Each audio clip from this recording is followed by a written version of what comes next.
Dear Sir, dear David, Merry Christmas and I hope you have a very happy New Year. I'm very sorry about the thing that happened. It was a very odd moment and I feel like a prize idiot. Particularly because if you can't say it at Christmas, when can you, eh? I'm actually yours, with love. Your Natalie.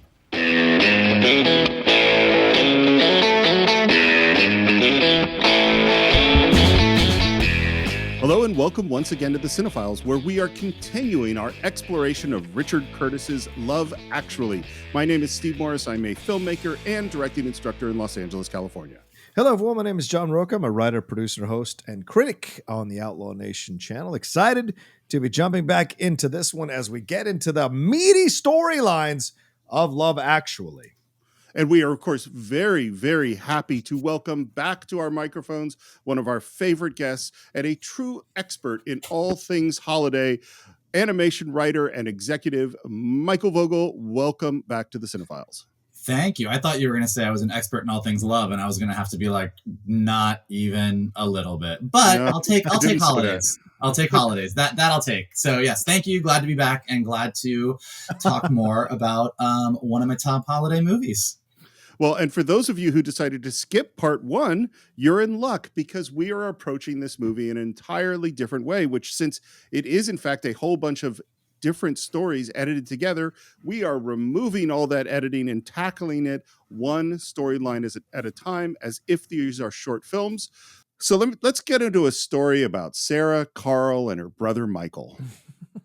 So Sarah, played by Laura Linney, first she's at a wedding with her friend Jamie, and then she sees this lovesick guy at a wedding reception. And I was thinking about, you know why she recognizes that he's a lovesick guy? Because she's a lovesick girl, you know? And not only does she recognize him, but apparently everybody recognizes what she's going through because she gets back to work and her boss calls her into the office and tells her to switch off her phone and ask, exactly how long it is that you've been working here. And she says, 2 years, 7 months, 3 days, and I suppose, what, 2 hours? And how long have you been in love with Carl, our enigmatic chief designer? And she repeats exactly the same thing. And so this is Alan Rickman. Alan Rickman is amazing. And I love seeing him in this part because it is a very different kind of part for him. And besides the fact that it's sort of weird having your boss call out your personal life in this manner. Do you think everybody knows? Yes. And then with all of this insecurity and pain, she says, do you think Carl knows? Yes. Well, I just thought that maybe the time had come to do something about it. Like what? Invite him out for a drink, and then after about 20 minutes, casually drop into the conversation the fact that you'd like to marry him and have lots of sex and babies. You know that? Yes. And so does Carl. Laura Linney is so lovely. And you know what, Michael, you're completely 100% right. Because what has he just told her to do? Tell the truth. Right. And we have Daniel saying, I wish I had told my wife that I loved her every single day because she was perfect every single day. We have Mark telling the truth. We have Sam happy that he told the truth. And now what's the message to Sarah? Go tell the truth. Mm-hmm. And just as she's exiting, we see Carl, who is a fine looking gentleman, I'll say. Girl.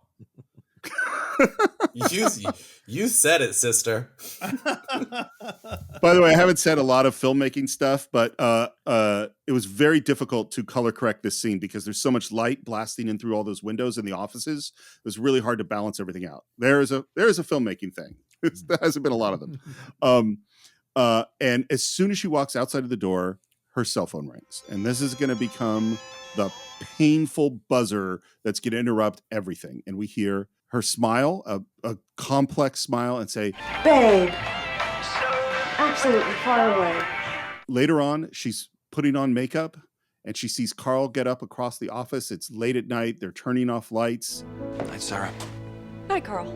My feelings about how Carl feels about her have changed. Okay. Like, I think initially when I saw it, I thought that she was way more aware of Carl than Carl was of Sarah. But watching it this last time, I go, you know what? Maybe Carl is just as into Sarah as Sarah is into Carl. Oh, I think he for sure is. Yeah. Like, I mean, clearly everyone in the office has been talking about this for the entire time.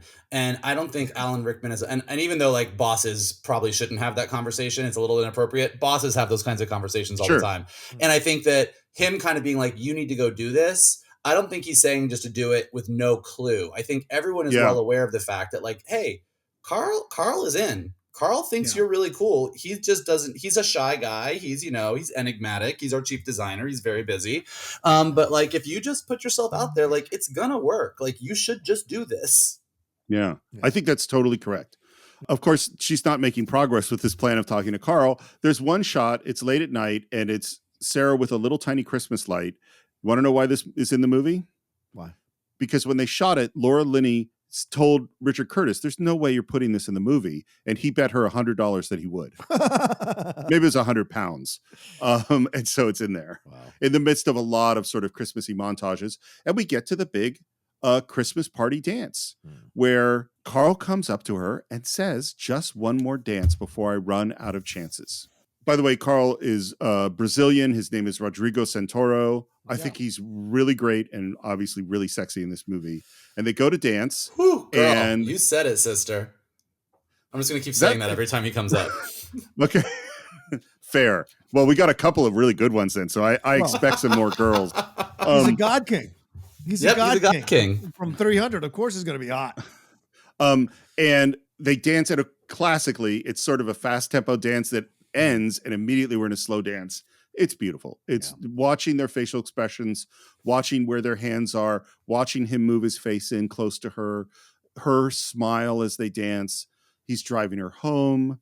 It's their looks. We get to the door and then there's a long pause as they say goodnight. And then he kisses her cheek and then it's a real kiss. Actually, I don't have to go. Right. Good. I mean, no, that's good. And they go inside. And this moment is the best. Would you excuse me for 1 second? And she steps around the wall, up onto the step, turns the light on, and does this unbelievably cute and goofy little silent celebratory moment. It's great. Okay, that's done. Why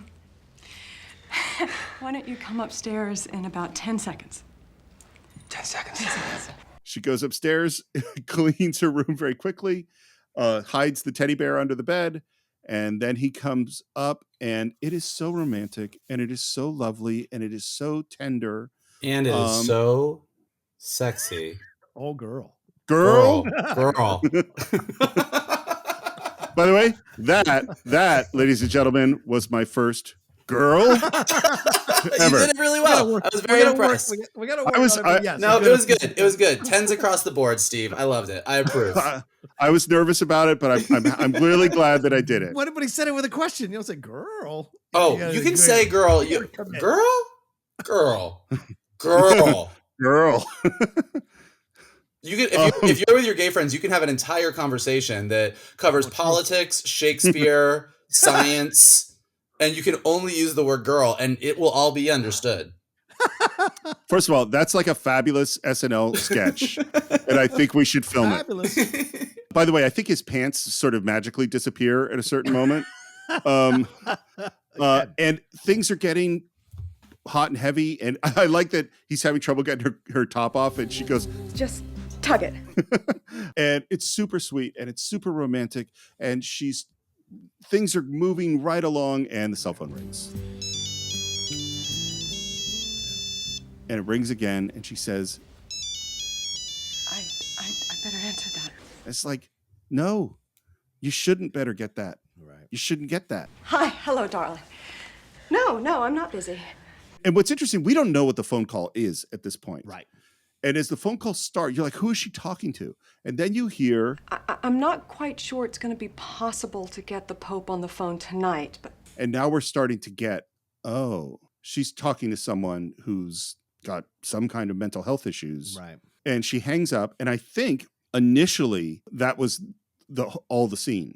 And then they were doing testing, and the audience really needed more to understand what was going on. And I'm not sure which parts of this were new and which parts weren't, but there was things I think added to the scene. It's my brother. He's not well. He calls a lot. I'm sorry. No, it's fine. It's fine. I mean, it's not really fine. It is what it is, and Sort of there being no parents now and us being over here, it's my job to keep an eye on him. I mean, not my job. Obviously, I'm glad to do it. Which, to be clear, she's not. Well, I mean, she loves her brother, I think. Yeah. But just saying I'm glad to do it is not really what the truth is, you know? I mean, like, I don't know. I haven't had this situation, obviously, but I've had to take care of people in certain situations. And in particular, one who was not the nicest person. Mm-hmm. Actually, two, now that I'm thinking about that, weren't the nicest person. And I did it because I was right to do it. Yeah. I wasn't always glad to do it, you know? But were those people your brother? One was my grandmother. The other is my father-in-law. Okay. So yeah. I mean, it's not easy. It's not easy. No. And then we think we're going to get back to it. And they kiss, and she lies down, and the phone rings. And Carl says, and this to me is such a key line. He says, Will it make him better? No. Then maybe. Don't answer. and the ringing continues. There's a long looks, and she goes and answers the phone. Yeah. How do you guys feel at this moment? This storyline annoys the shit out of me, so I'm not thrilled about it. I don't like it, but I don't.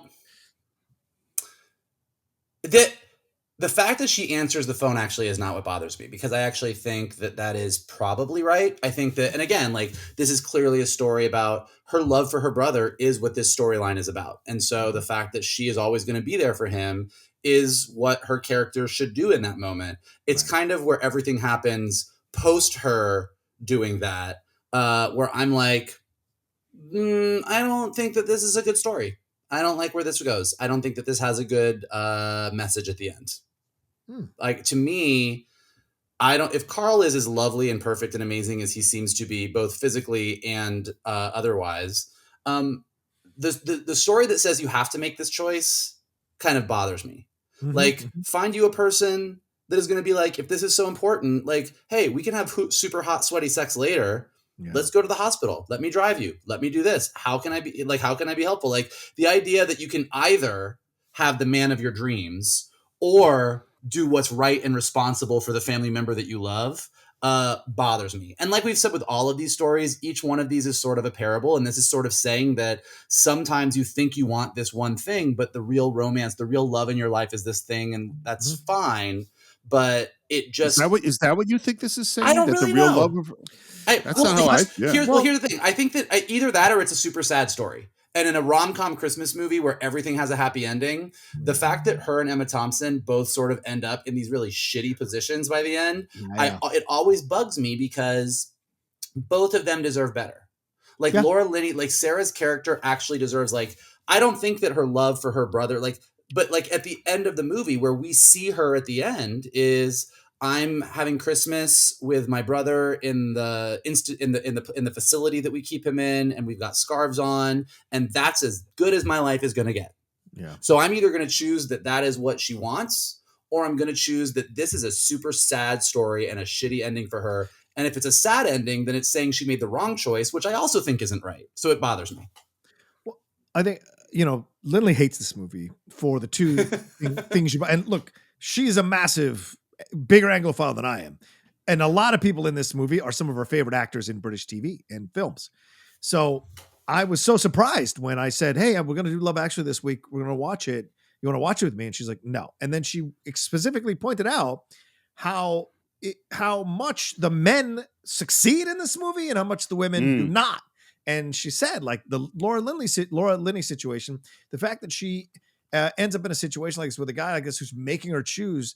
And so her love actually is the love between her and her brother. And then Emma Thompson, her love actually is her having to deal with this situation with her husband and his infidelities because she's staying for the kids. Now, in a vacuum, you can say both of those are actually really interesting storylines because they explore the fact that love can be very difficult, especially when it's a family member doing these things and you have to kind of navigate that. And it's tough. And there's some nobility in that. The other side of it too, there's some nobility in having to stay in a situation here because you love your kids. You're the better person. You're the more moral person in this situation between her and Alan Rickman. But as a whole totality in the movie, it's a little bit, the scales are tipped way more in favor of the men in this movie. And yeah, so what Michael points out is absolutely right. I think she's incredible in the film, Laura Linney, and the moments that she's playing and the acting. And yeah, you're right. And Carl, is that his name? Carl? Is that his name? Carl. What is Carl? Yes, Carl. Yeah, yes. Girl. I mean, he's noticed her and he's interested in her. So to him, he only sees her as a hookup or a fling or whatever. There's no indication that he sees her as some kind of future relationship. So that's why he falls by the wayside. But I think from like even a more technical, like how Richard Curtis his smoky eyes fooled you is what I'm saying. Go ahead. Yeah, I mean they could fool me. I'd be fine. but like I think that the choice here would be like if Laura Linney, it's more like if Carl becomes the asshole of this story. Like if Carl is this guy that she's wanted her whole life, and then she kind of reveals this, she's going to have awesome sex with Carl, and then this thing happens. She's like, well, look, this is really important. Do you mind if I deal with this, and can we do this later? Right. And he's like, hey, tonight's the night. And then she's like, well, fuck you, I choose this. And then and then it's more of a story of like, yes, I want love, but I want to find someone who loves all of me. And that part of me is that I take care of my brother, who I care very deeply about. Then that's a more story for her. This story just kind of ends in a sputter of like, oh, wow, well, I guess you got to take care of your brother. That sucks for you. You don't get hot Carl. The end. Well, it's so funny because this is obviously open to a lot of interpretation. Oh, yeah. I have never, ever seen it as, oh, the true love of her life is her brother. And I've never seen that. What's interesting is that John had kind of said, well, Carl's not looking for a long-term relationship thing. And that's how I had always seen it until the last two times I watched it, because I watched it and I was kind of going through it again. And this time I went, maybe Carl is actually more interested in her in a serious way than I had thought he was before. That's a key variable. But the thing to me is this is a story, Michael, you had said that this is a film about people speaking their truth. And this is Sarah not speaking her truth. She is not saying how she really feels about Carl. And I think, well, I do think she loves her brother. And I do, but I also think she feels a strong sense of duty to her brother. And I also think she is sacrificing herself in a way that is extremely painful for me to watch. Well, that she is saying she is giving up on her own happiness. And to some degree, I won't say she's using her brother as an excuse. I don't mean it exactly like that, but she doesn't have to answer that phone. Like when Carl says, is this going to make any difference? The answer is no. She says it's not going to make any difference. Right. I'm not saying that she shouldn't be there for her brother, right? But to answer the phone every single time this person calls, and say, I can't have a life because I have to answer this phone when answering the phone will do no good. But this is where I agree. Actually, I agree with everything you said. And I don't think that situation with her brother is making her happy. So it's not the love of her life, but I think that's what she chooses by the end of the movie. That is what she chooses. And I think that here's where Richard Curtis gets in trouble and why Lindley, the lady outlaw, hates this movie. And a lot of people do, which is each one of these stories, like Emma Thompson and Laura Linney are the two females in this movie that drive a story of their own. All the other females are, as big as they are and as great as they do, are in some level in service to the male's storyline. And so this is a movie that says, if you are a male and you go speak your truth to a woman who is often in a subservient position to you, you get what you want in any language. And you get it all. And you get to be happy and you get love and you get all of it. But the two women in this storyline who don't speak their truth end up kind of in super shitty positions. And in service to the men. Her brother is a man. Her brother, calling her at any moment, knows she'll pick up the phone and she'll come. Your brother in the hospital gets you 100% of the time because you're never going to choose your own happiness. Right. And Alan Rickman kind of gets off scot-free for doing something super shitty. And Emma Thompson at the end of the movie looks like she's having the worst time of her life. Which is why I think the title applies here. And I think we've all come around this idea. It's not that her brother is the love of her life. It's that this is love, actually. And sometimes love actually can suck. Sometimes love is commitment to the brother, the family member. Sometimes love is staying when you don't want to stay in this relationship or this marriage because the kids are more important because you love your kids. That's love, actually. So I think But that's apparently the men get the love in this movie. Exactly. And the women Right. get the actually. Actually. You're 1,000% correct there. Well, and the other thing is that this relates to is this idea of objectification and treating the object of your affection as non-human. Is that Keira Knightley's character, we don't get to meet her very much. He obsesses with her visually. The Joanna, we talk about this whole movie, we don't know very much about her other than that she sings. Right. Like and in this case, Carl is the objectified one. That's for sure. But then she rejects it. You know what I mean? Like in the end, she chooses not to have love. This story to me, it's not as profound as the Emma Thompson one, but it really makes me upset in a different way. Cause I'm very, it's a thing I've struggled with to some degree, honestly, of like sacrificing my own needs for other things and trying to figure out, or for other people and trying to figure out what I need. Yeah. And so maybe that's why it hits me so viscerally watching her do it. And then we go to her at this facility with her brother. The nurses are trying to kill me. Nobody's trying to kill you, babe. And he goes to hit her. And it is very clear, because she catches it so easily, that this is not the first, the second, the third, the fourth, the fifth, or the sixth time that he has physically attacked her. Right. It's happened a lot. Yeah. And she just calms us down and calling him my darling and my love and my babe and all this stuff. And it's like, man, she is, again, I'm not saying she doesn't love her brother, but she is playing the role of how she feels about him, to him, for him. And I think part of her hates him. Yeah. But again, that's where and look, all of this as a character study of someone who's dealing with something like this, super interesting. And Laura Linney is obviously nailing every moment. But where this fits in with the rest of this happy, beautiful, isn't love and Christmas and telling the truth beautiful storyline, it always strikes me as a bit of an outlier. Yeah. It's because I think it's a kind of clumsy attempt to tackle, mental health issues or whatever is going on for this person who clearly has some kind of psychotic situation or mental situation going on. And so it was kind of an attempt to do that. And I think I agree with both of you that it does kind of fail a little bit because there is no real kind of closure to this. Cause I think there's another scene and he's dressed up in Christmas clothes or whatever, but it doesn't really come to any kind of satisfying conclusion. Yeah, I mean, we're back in the office and Carl says goodnight and she says goodnight and she doesn't say, hey, Carl, and tries to speak her truth. She doesn't. And he leaves and she's sad. And then we go to her at Christmas with her brother in this institution. Yeah. And I really feel, and that's the last we see of her. Yeah. I really feel this is it for Sarah. Yep. She's not going to have happiness in her life. Right. So that was brother dies. Yeah. Yeah. So that's a fucking bummer. That story is really rough, actually. All right. And and this is what's funny is I am glad that we've divided these into short films because that gets that pain of this gets assuaged by the fact that we're intercutting with other things that are much more happy. Yeah. And so if you just were to watch this as a short film, you would walk out and go, oh my God, man, it was brutal. Yeah. You know what you would do? You'd walk out and you look at your friend and you'd be like, girl. I think it is time to have a story of international political importance. Oh boy. And that is the story of David and Natalie. By the way, I just want to take a moment for Hugh Grant as the Prime Minister of Great Britain. I don't believe him as the Prime Minister for a second, even though we have a very bizarre Prime Minister of Britain at this moment. Yeah, Boris.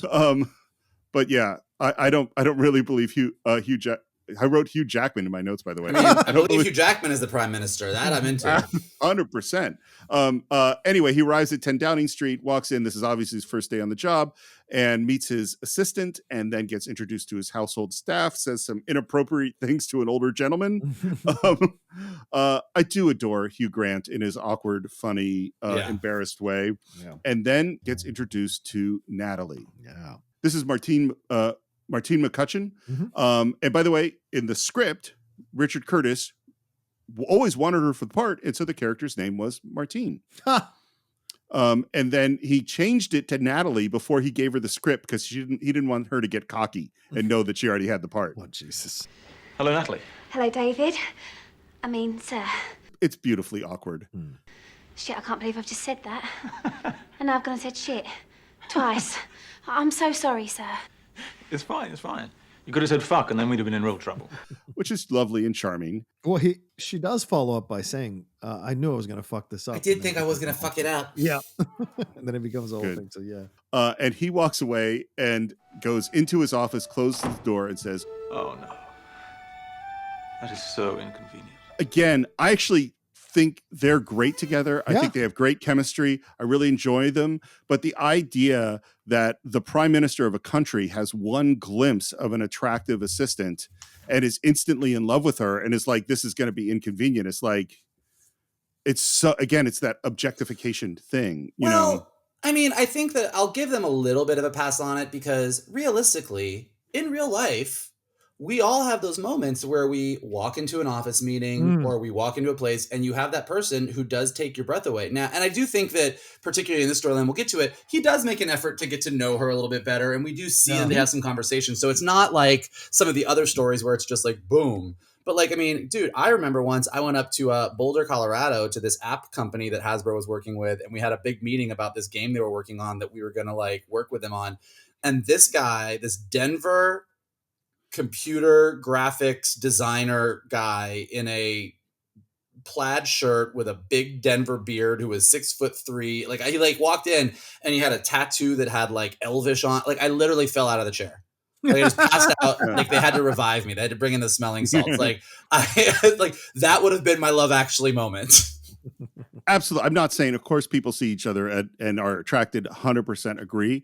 We're in a cabinet meeting and we set up this idea of we're going to have a meeting with America and we have to play it right and we have to not get bullied. This is our first really important test. Let's take a stand. Right. I understand that, but I have decided not to. I find this setup sort of weird that the prime minister is actually talking about how weak they are compared to, wouldn't think that's how a conversation would go in Great Britain, but that's just me. I found the setup odd. But then he says, Right, who do you have to screw around here to get a cup of tea and a chocolate biscuit? And there's Natalie, which is great. And then later on, the two of them alone, she brings him stuff. He says, thanks a lot. And she says, I was hoping you'd win. Not that wouldn't have been nice for the other bloke too, just always giving him the boring biscuits with no chocolate. Which is very cute and very fun. She's very much, look, you talk about objectification. I know we're going to get into all the specifics, Steve, but you talk about objectification. I don't think that's the case here. She very much is herself. I agree. Through the whole movie and the exchanges, and he's the one that has to come to her, you know. And so she's got power here, and I think this is the most successful of all of them. Because yes, I think you're right. Michael brought up. Sorry, Steve. Michael brought up. There a lot of them are, and I think you said this too, Steve. A lot of the women are in subservient positions in terms of ranking and jobs or whatever. But in this case, she's very much her own person from the first moment, cussing at the prime minister, and then very much rolling with any of those hard words or tough situations that she finds herself in.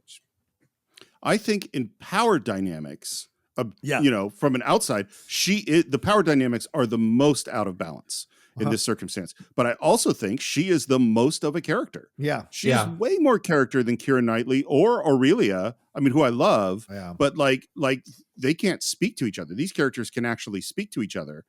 I'm starting to feel uncomfortable about us working in such close proximity every day and me knowing so little about you. It seems elitist and wrong. Well, it's not much to know. Well, where do you live, for instance? Wandsworth. The dodgy end. Ah, my sister lives in Wandsworth. Which is a key little plant. And then he says, which bosses really shouldn't do. And you live with your husband, boyfriend, 3 illegitimate but charming children? No, I've just split up with my boyfriend, actually, so I'm back with my mum and dad for a while. Ah, sorry. No, it's fine. I'm well shut of him. He said I was getting fat. And this is the beginning of the fat jokes about Natalie. He said no one's going to fancy a girl with thighs the size of big tree trunks. Which, I mean, to me, I think she's gorgeous. I don't understand. She is gorgeous. she like this idea that we're going to talk about her in this way is bizarre. But I do think the film is trying to point out that she's not the typical wayfish, as you see in all the other women in this movie. Yeah. She is a woman of, what can you say? She's just a woman of size, you would say.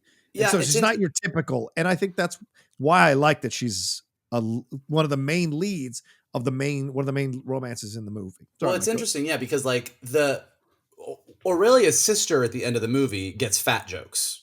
Like Aurelia's sister, those are straight up fat jokes. Yeah. What's happening with Natalie, I think John's kind of right. I think it's clumsy and doesn't work great, but she says in this scene that her ex-boyfriend called her fat. You're right. The one aide to the prime minister comes in later on and refers to her as fat in a horrible, horrible way.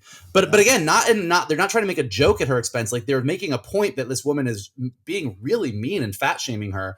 And then when he goes to her family at the end, her dad calls her plumpy. So it's like there is a thing here where she is supposed to be portrayed as this heavier person that Hugh Jackman still likes, which I think Roca's right that it's like an attempt to do something positive, but I do not think the execution is very positive at all. It just comes across super weird.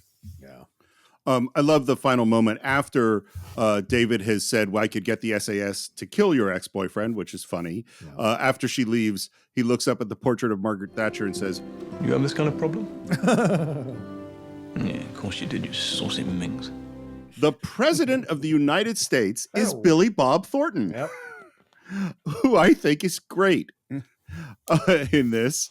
And he shows up. There's some jokes about his wife not making it. And then he sees Natalie and immediately makes a comment, says, goodness, it's a pretty little son of a bitch right there. Did you see those pipes? And that makes David uncomfortable. And we have a meeting where essentially America is bullying Great Britain. And all of the British cabinet officers are looking at David to say something back. And he says, I don't think we're making progress here. Let's move on, shall we? We're alone with the two of them, and basically the president of the United States is saying, you're going to have to do what I want you to do. And David is buckling under because America is too powerful. And he has something he wants to show him. He walks out as Natalie is walking into the room, comes back, and when he comes back, Billy Bob Thornton is making moves on Natalie. And the expression of fear on her face is real. And there's looks between Hugh Grant and Billy Bob Thornton in the eyes. And you want to know what Richard Curtis describes this as? He describes it as his Sergio Leone moment. Is that this is the two gunslingers looking at each other. And we go to the press conference. And in the press conference, it is very clear that they're going to state the classic sort of, we're going to work together and we're really good friends. And the president says, we have a very special relationship. And Hugh Grant looks at the president and he sees Natalie in the crowd and he immediately changes the entire political direction of his country because he's irritated that this guy came on to the girl he's attracted to. And I think, and again, this is where I go, like, the scene is great. But it's also like kind of goes, really? That's odd to me. I mean, in the world of a romantic comedy, that 100% makes sense and is very, very satisfying. Also, in the world of Love Actually, he was not going to tell the truth to the U.S. government about how Great Britain was feeling, but then was pushed to the point where he stood up and told the truth and was rewarded for it. And also, this isn't about, hey, you're hitting on my girl. He was sexually assaulting her. And so this is not about, that moment of like, oh, you're taking something from me. It's more like he was mad at him for doing this to another human being. And so he embarrassed him right there in that moment. And this guy's supposed to be, I think, an amalgamation of George Bush and Clinton.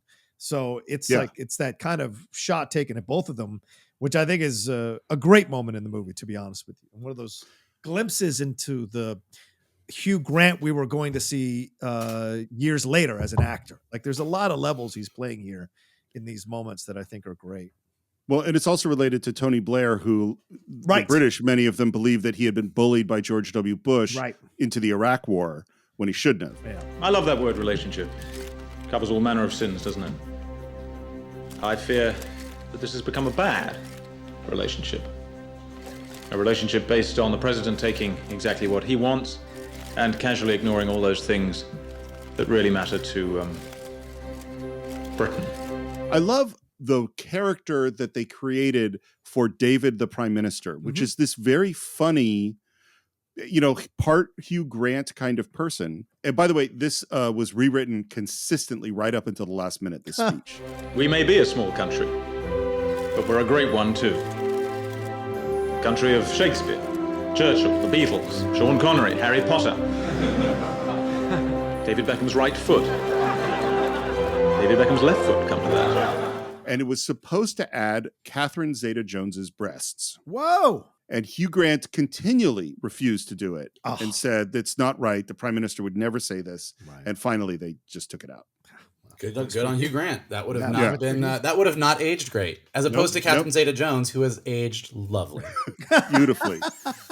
Well, and it's the wrong. Even besides the not aging great, it's the wrong joke at the wrong moment. It would totally derail the this whole thing. You're trying to give him the moral high ground, and objectifying a woman is not giving him the moral high ground in that moment. Yeah. But the press loves it. They erupt. Billy Bob Thornton gives him a terrible, dirty look. He gets a call from his sister, Karen, who's thrilled about it.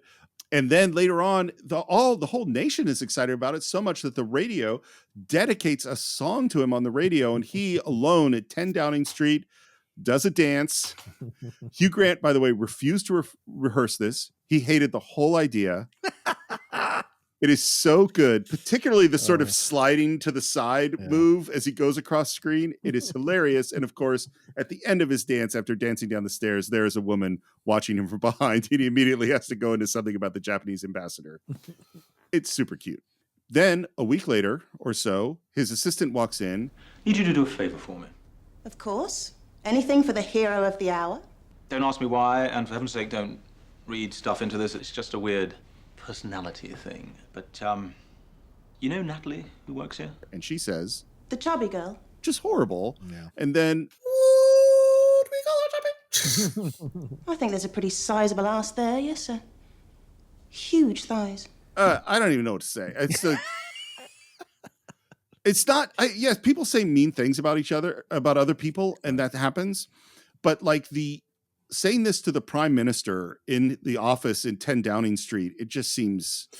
Well, it's also apropos of nothing. And if you were going to go for the fact that Hugh Grant was attracted to Natalie, despite the fact that she didn't fit into preconceived notions of what beauty was supposed to be, then at some point he needs to shut someone down. Like he needs to tell Annie, hey, that's not cool. He needs to tell Dad, hey, Dad, don't call your daughter Plumpy, asshole. But he never does. So it's just these things that just sort of fall out of people's mouths that don't push the story one way or the other. So it just seems like a shitty thing to say. Well, and not only does he never do it, but he does it at the end of the movie. He does the same thing. Right. Yeah. So it's very weird. It is. But again, I will throw this in there and people can correct me if who listen to us, who are of the British, who grew up. Like, is this something that is in the culture that is not necessarily meant to be offensive, but just something that is just said? And I don't know. And so we sometimes can see things through the American perspective, and we don't necessarily know with a British film like this if there are elements of that working here. I mean, that being said, looking at it from my point, I agree with both of you. It's way out of line, but I don't know if that's something that is kind of talked about a little more freely or a little more playfully. I don't know.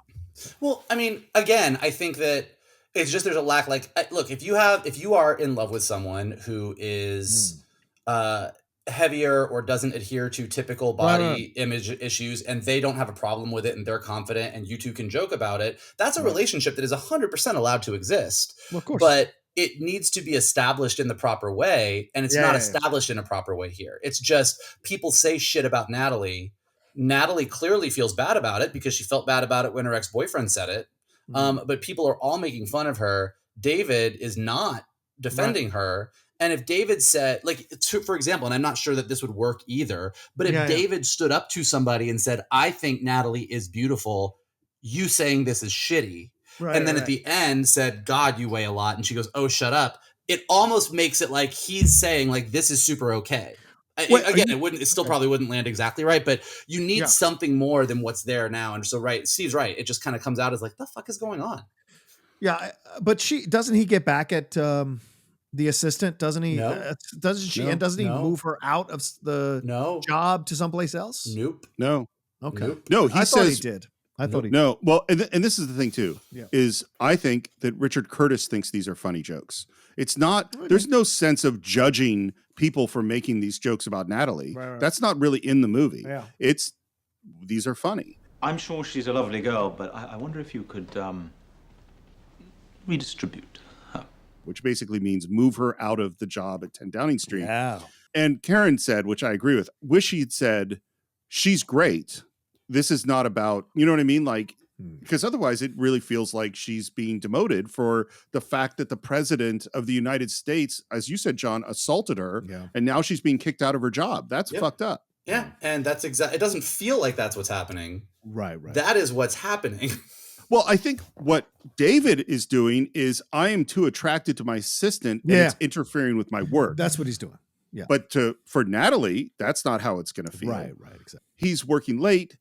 It's Christmas Eve. He gets a bunch of holiday cards in his briefcase. He's looking through the cards and finds one from Natalie that reads, Dear Sir, Dear David, Merry Christmas and I hope you have a very happy New Year. I'm very sorry about the thing that happened. It was a very odd moment and I feel like a prize idiot. which is terrible and sad because, of course, she did nothing wrong. Right. But it's not unnatural for someone to feel like they did, even if they didn't. Yep. And she says, Particularly because if you can't say it at Christmas, when can you, eh? I'm actually yours, with love. You're Natalie. I really like Natalie. Yeah. Mm-hmm. I think she's pretty awesome. And that's another on Christmas, you tell the truth thing. Should we start doing this? I mean, Christmas is coming up. Maybe maybe we should have the airing of the grievances. I think we're good. It is true, by the way, none of these are negative truths. None of these are like, I can't believe. Festivus is where you do the airing of the grievances. Christmas is where you tell the truth. And look, and I do think that the reason, again, that this works, even though this is not something that is remotely a Christmas tradition, is that Christmas is seen as a magical time of year. Mm-hmm. And I think when it comes to love and the way that we feel about people and us putting ourselves out there and being open and vulnerable and going out on a limb, when it comes to telling someone you love them, it's literally the scariest thing that you can do. Kind of marrying the two, whether it was a just happy accident where someone was like, why don't you make this a Christmas movie or whatever, well, however it ended up happening, kind of saying, hey, this is a time of year where you can put yourself out there a little bit and be vulnerable. And Christmas has got your back. It's going to be okay. It makes no sense from anything we know about Christmas, but there's something about it that's very appealing. I agree.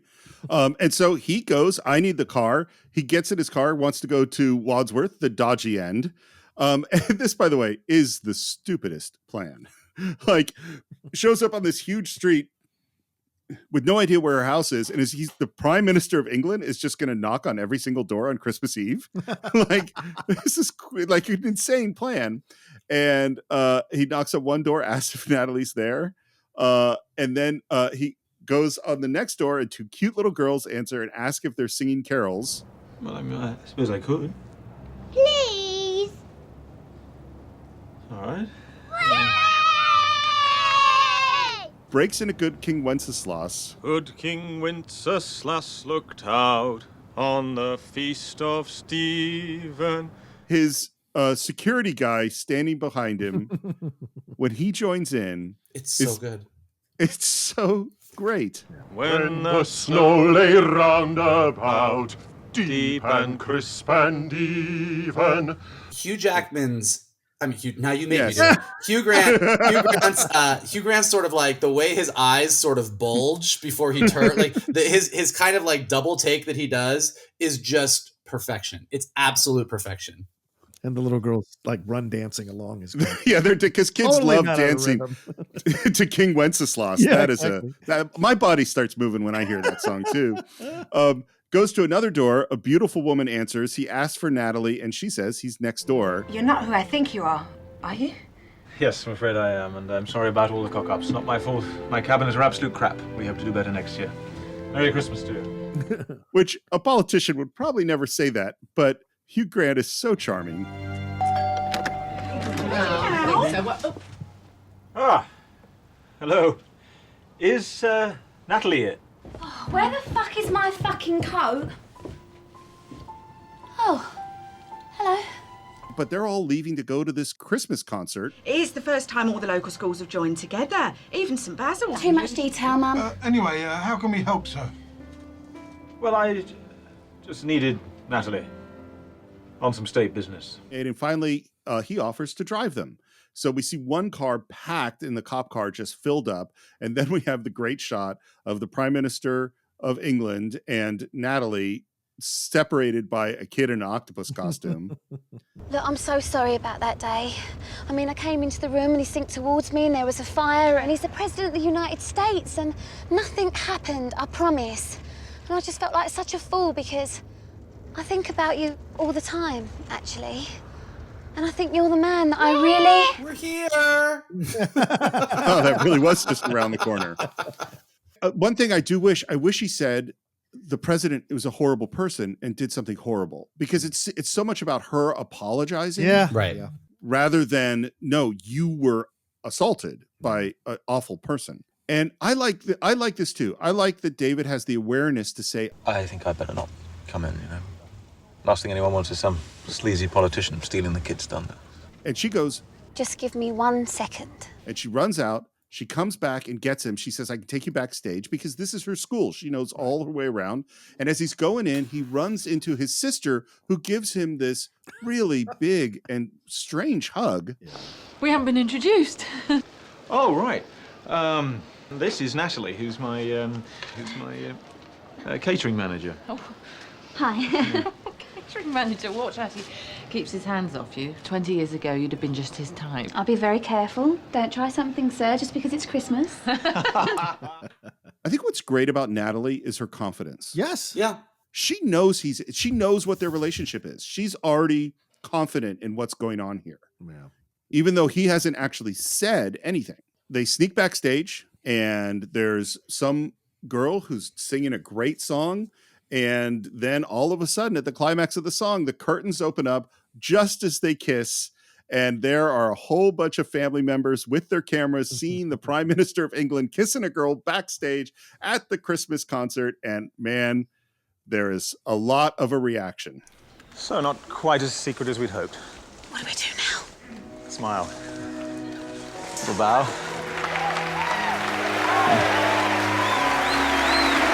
And away. It's a month later. David is coming back from some sort of political trip. There's news people, there's cameras flashing, and out of nowhere, Natalie runs through the crowd, jumps onto him. He catches her and says, God, you weigh a lot. Which I hate. I just hate it. Really? Oh, I think. Well, if they had established something in their relationship, but to have had all these fat jokes and then have him kind of make a fat joke, no. He's not making a fat joke. It's not a joke. It's like, Jesus, you sure are fat. He says. Like, he's making a comment on her weight. Yeah, but it's not a fat joke. There's a difference. I think You're he's actually making a comment. you're both right. You're both right in that what they're going for is what John says. That's and what that they're is what they're going for. This is a cute It's the thing butt. between them, because they're both confident in their relationships, and she knows that David finds her attractive, and like it's a cute thing between them. But Steve is right again in that because they never had a moment about it. All that David knows is hey, your last boyfriend called you fat, and that was and you said he wasn't really a nice guy in the end. You know what I'm maybe not going to do in the first month of our relationship? You need too much, Michael. It's all there. It's all there.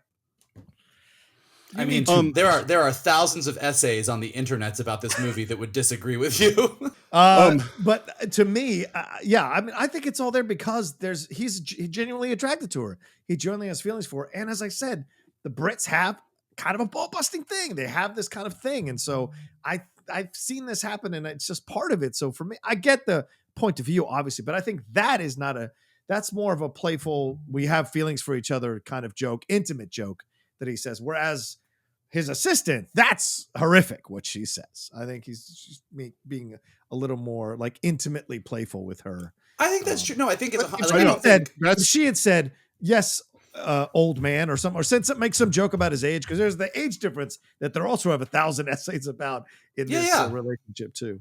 I totally agree with Michael Vogel that you and I are both right because that is exactly what it is. It is a playful joke.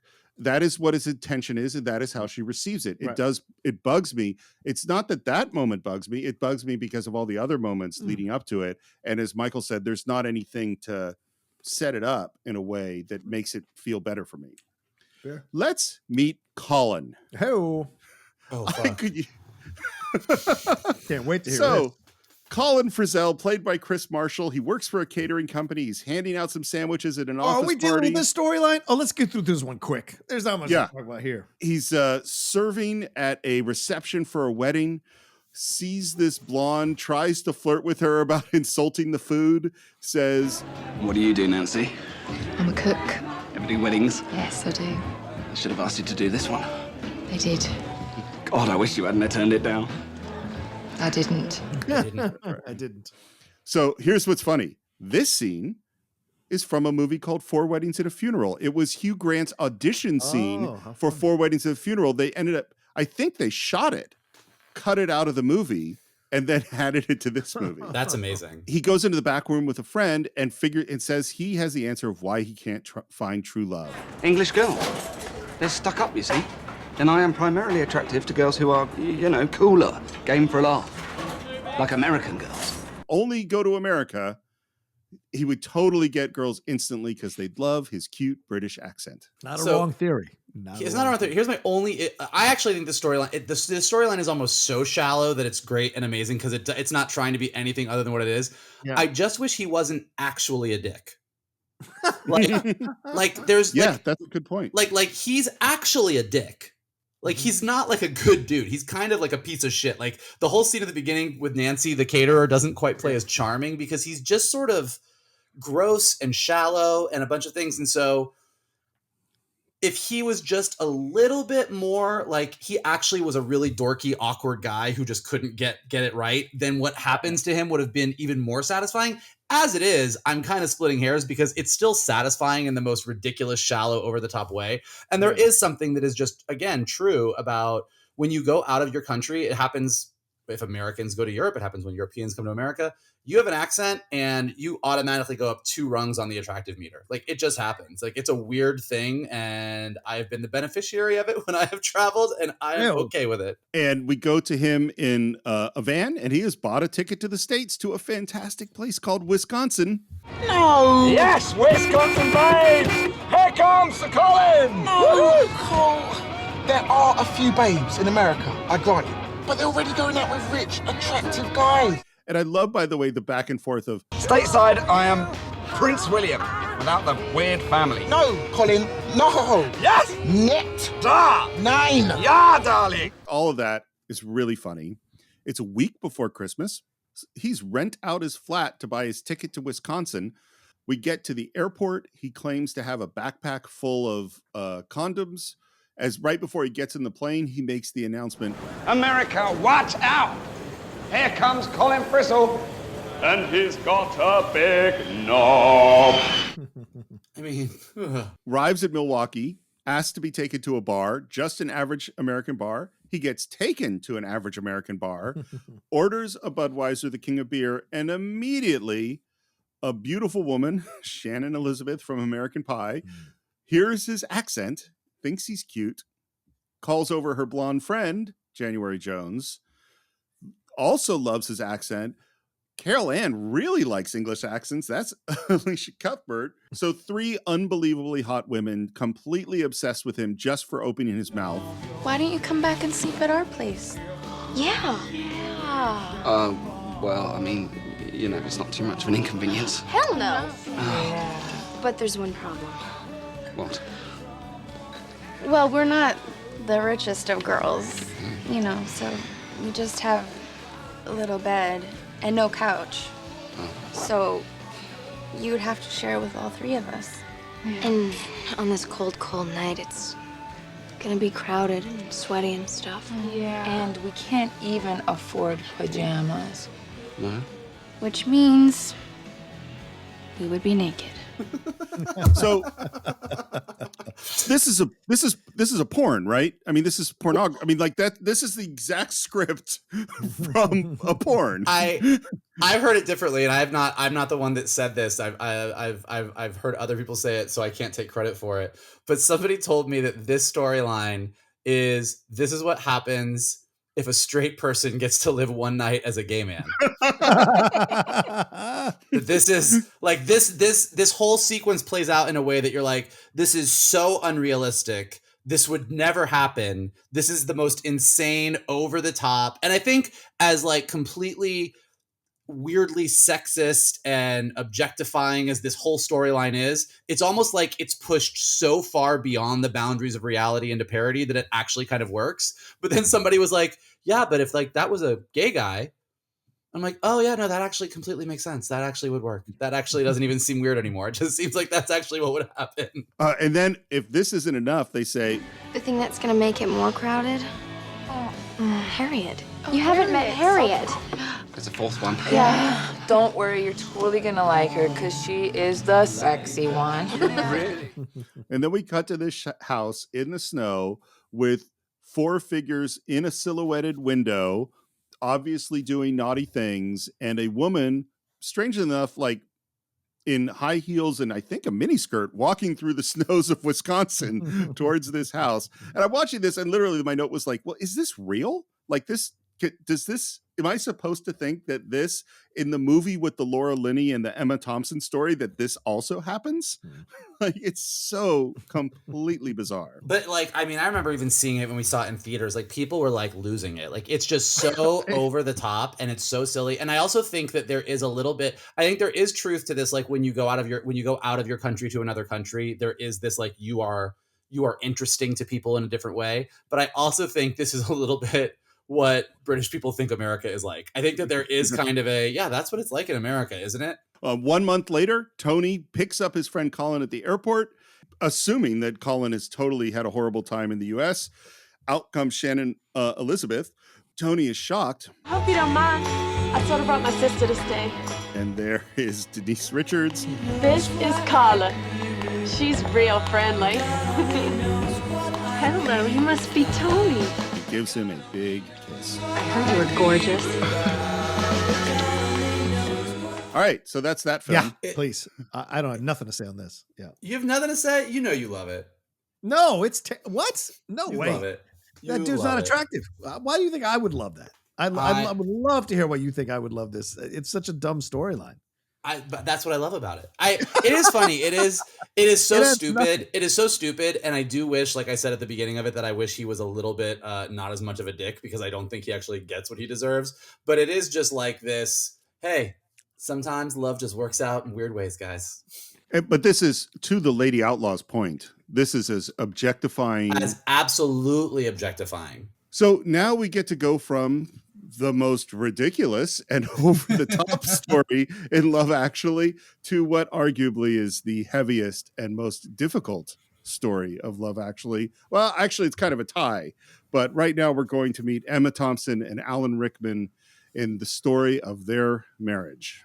Yeah. Whew. I just got to say, I just looked at all this stuff again because we've taken a break since we recorded some of the other ones, and it really wrecks me. It really does. Well, it's an honest tale, isn't it? It's we talked about all the Love Actually stuff, all the sweet touchy-feely moments and some of the cringy moments, but this is when it gets real, right? Yeah. I mean, and the Emma Thompson, how many people are in relationships and marriages because of the kids, deal with the cheating, deal with the nonsense of it all, because there is a bigger perspective that they have, whether it's right or wrong, that I suppose you can judge it.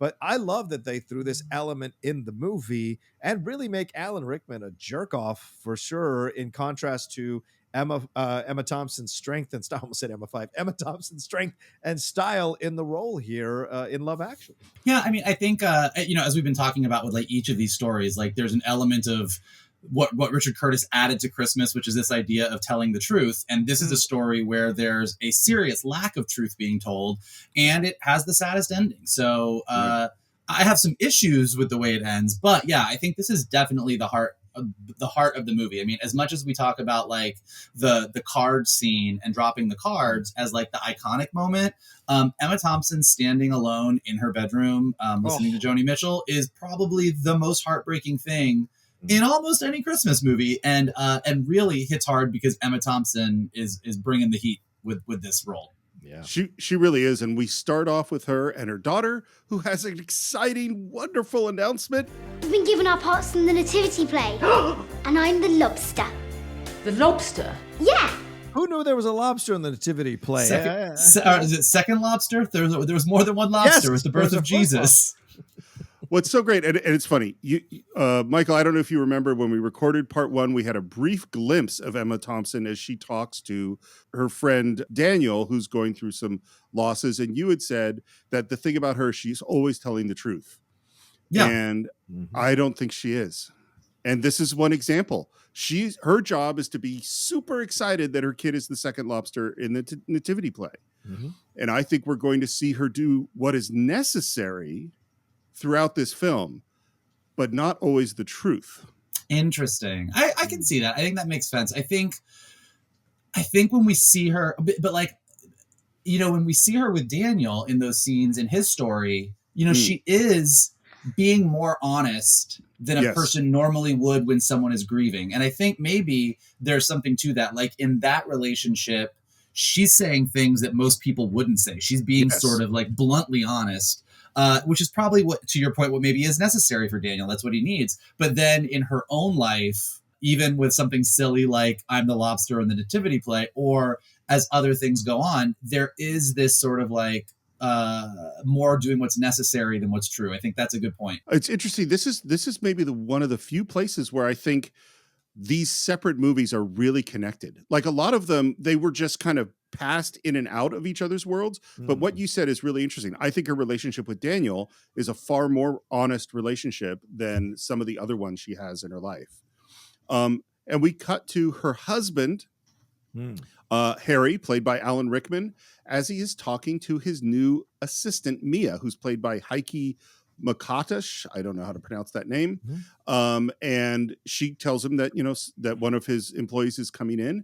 And then there's this odd moment where he awkwardly asks, Settling in fine, learning who to avoid? Absolutely. And there's just the hint of is something going on here? It's a week or two later, and apparently it's Mia's job to plan the Christmas party. He gives what his instructions are: find a venue, order the drinks, buy the guacamole. I love this line. Advise the girls to avoid Kevin if they want their breasts unfondled. I'm glad that Kevin doesn't suffer any repercussions for this obvious knowledge. What I was thinking. Like, okay, so there is a clear sexual harasser in your office. Yeah. And then we hear that it's wives and family and stuff, not children, wives and girlfriends. And then he says, it's so funny because this is almost exactly what David, the Prime Minister, said to Natalie. Christ, you haven't got some horrible 6-foot tight t-shirt wearing boyfriend you'll be bringing, have you? It's not the same line, but it is a boss talking to his assistant as, you know, not so subtly trying to find out if they have a boyfriend. One of the big differences is Harry's married. Yeah. And man, Mia's response, and we're going to have to talk about Mia. No, I'd just be hanging around the mistletoe, hoping to be kissed. Mia's interesting because Mia is basically a non-character. Like Mia has literally nothing to her personality except I want to have sex with my boss. Like there's really not a lot, like we don't know why she wants to have sex with her boss. Like we don't know what's going on with her. She is literally there to be, I am a temptation. And there's not much else going on, really. And she doesn't want to have sex with homie who's going to America, whatever his name Well, is. yeah. Well, nobody wants to have sex with him unless you're in Wisconsin, apparently. Yeah, apparently. Well, I mean, in a weird way, she's as shallow a character as those characters in Wisconsin. I mean, it's played in a much more serious movie, but she's just as openly flirtatious for zero connection. And again, it's this case where where we have attraction without actual relationship, you know? Yeah. It's a week later, he checks in on the Christmas party, and she's gotten an art gallery, which she describes as full of dark corners, doing dark deeds. And then she spreads her legs very noticeably. for Alan Rickman to see. Good. Well, I suppose I should take a look at it or something. You should. It's definite double entendre there. Yeah, the whole thing, it's so funny as much as, and this is, I knew it would happen as we sort of dive in. Like, I love Love Actually, as I've said many times, but when you start scratching below the surface on some of these stories, you're like, this, I don't like, and not even like the reasons that you're not supposed to like it. Like, obviously we're not supposed to like a married man kind of being tempted by his assistant, but also like just, again, like the Mia of it all, like the fact that it's so shallow kind of just feels icky to me. But it's I think it's also, in defense of the movie, I think it's interesting to portray all the different aspects of Christmas and the different people involved at Christmas. We get so caught up with the whole let's hug each other around the Christmas tree type aspect, but there are people who are pretty shallow and use those moments at Christmas parties or at Christmas events to kind of shoot their shot, so to speak. And we certainly see that in Mia. Even though I think you're 100% right, Michael, she's a shallow character. There's not much to her. We don't see her inner working life. She has another scene with the prime minister where he knocks on the door and says, Natalie's over there. But she also kind of sits in for these kind of vacuous people that we see at Christmas parties, or these lonely people that have to take what someone else has at Christmas to make themselves feel better. So in that way, there is a little bit of representation of that small piece of the pie in the world, which I think is a good thing, actually. I agree with what both of you said. And what's interesting to me about the way they create the Mia character isn't so much for me what it says about Mia. It's what it says about Harry. Right. Is that he doesn't actually have much of a character other than he's kind of distracted and not paying very much attention to his wife. It's sort of, he's kind of a cliche. The most interesting moments you have where he really shows character is him with Sarah. Yeah. With Laura That's Linney. when he's like really interesting and makes unusual choices.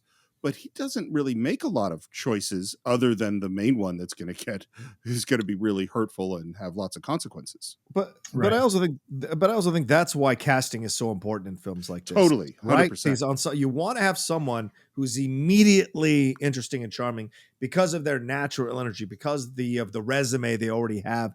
So when you're watching them, you're immediately like, okay, I'm in on this person because it's Alan Rickman, or I'm in on this person because it's Laura Linney. You just like 100%, or Emma Thompson. You're just dialed in, and they may not get as much screen time to develop a really nuanced, layered character, but they're going to be there to give the broad brushstrokes, and the broad brushstrokes are enough to keep you interested. So you have to be smart at how you cast these films, as opposed to Gary Marshall casting these. I think that is such a great point, and it's so and I think it might be. I mean, all these actors are really good, but I think you're right. It might be most noticeable with Alan Rickman because he has the least to do in some ways, and he brings all of his Alan Rickman-ness. So every moment he's on screen is interesting. Yeah. It ends up that Karen's brother is the Prime Minister of England, who has just stood up to the President of the United States. She gives him a call, super proud of him. He gets off the phone and she turns to her husband and says, The trouble with being the Prime Minister's sister is it does put your life into rather harsh perspective. What did my brother do today? He stood up and fought for his country. And what did I do?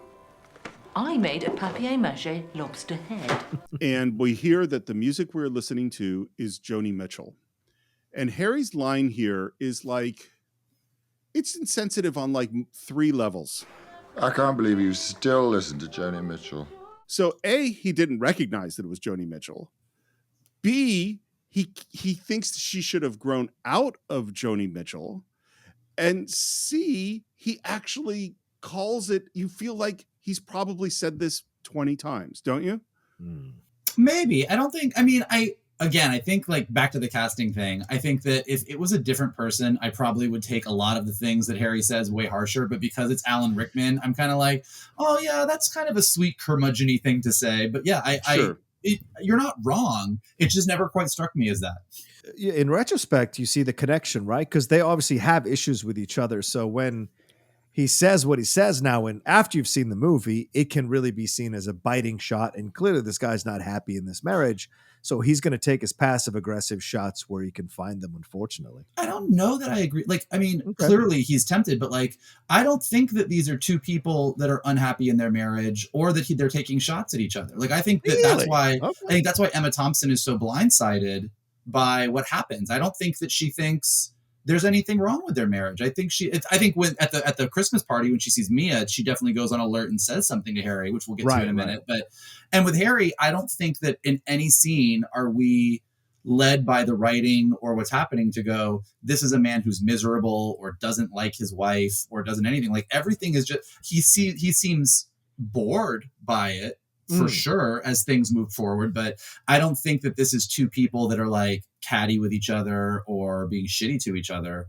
Because I think then the ending wouldn't feel as sad as it does. Fair. I saw so many facial. I have an opinion on this, but I saw so many facial expressions on John's face. As Michael, I want to hear. Do you have something else you wanted to say about this before I offer my opinion? No, I think Michael makes an interesting point. And as we go along talking about this relationship, I'm going to digest it as we go along and see the point. Because I mean, when you're in a bad relationship or you're in a relationship, bored is actually, I didn't think about that one, Michael. So bored. So maybe you're taking those shots because it doesn't really matter to you because you're so bored. You don't think that that's kind of a biting shot, especially if you understand how important that person's work is as a singer to that person's life. Do you know what I'm saying?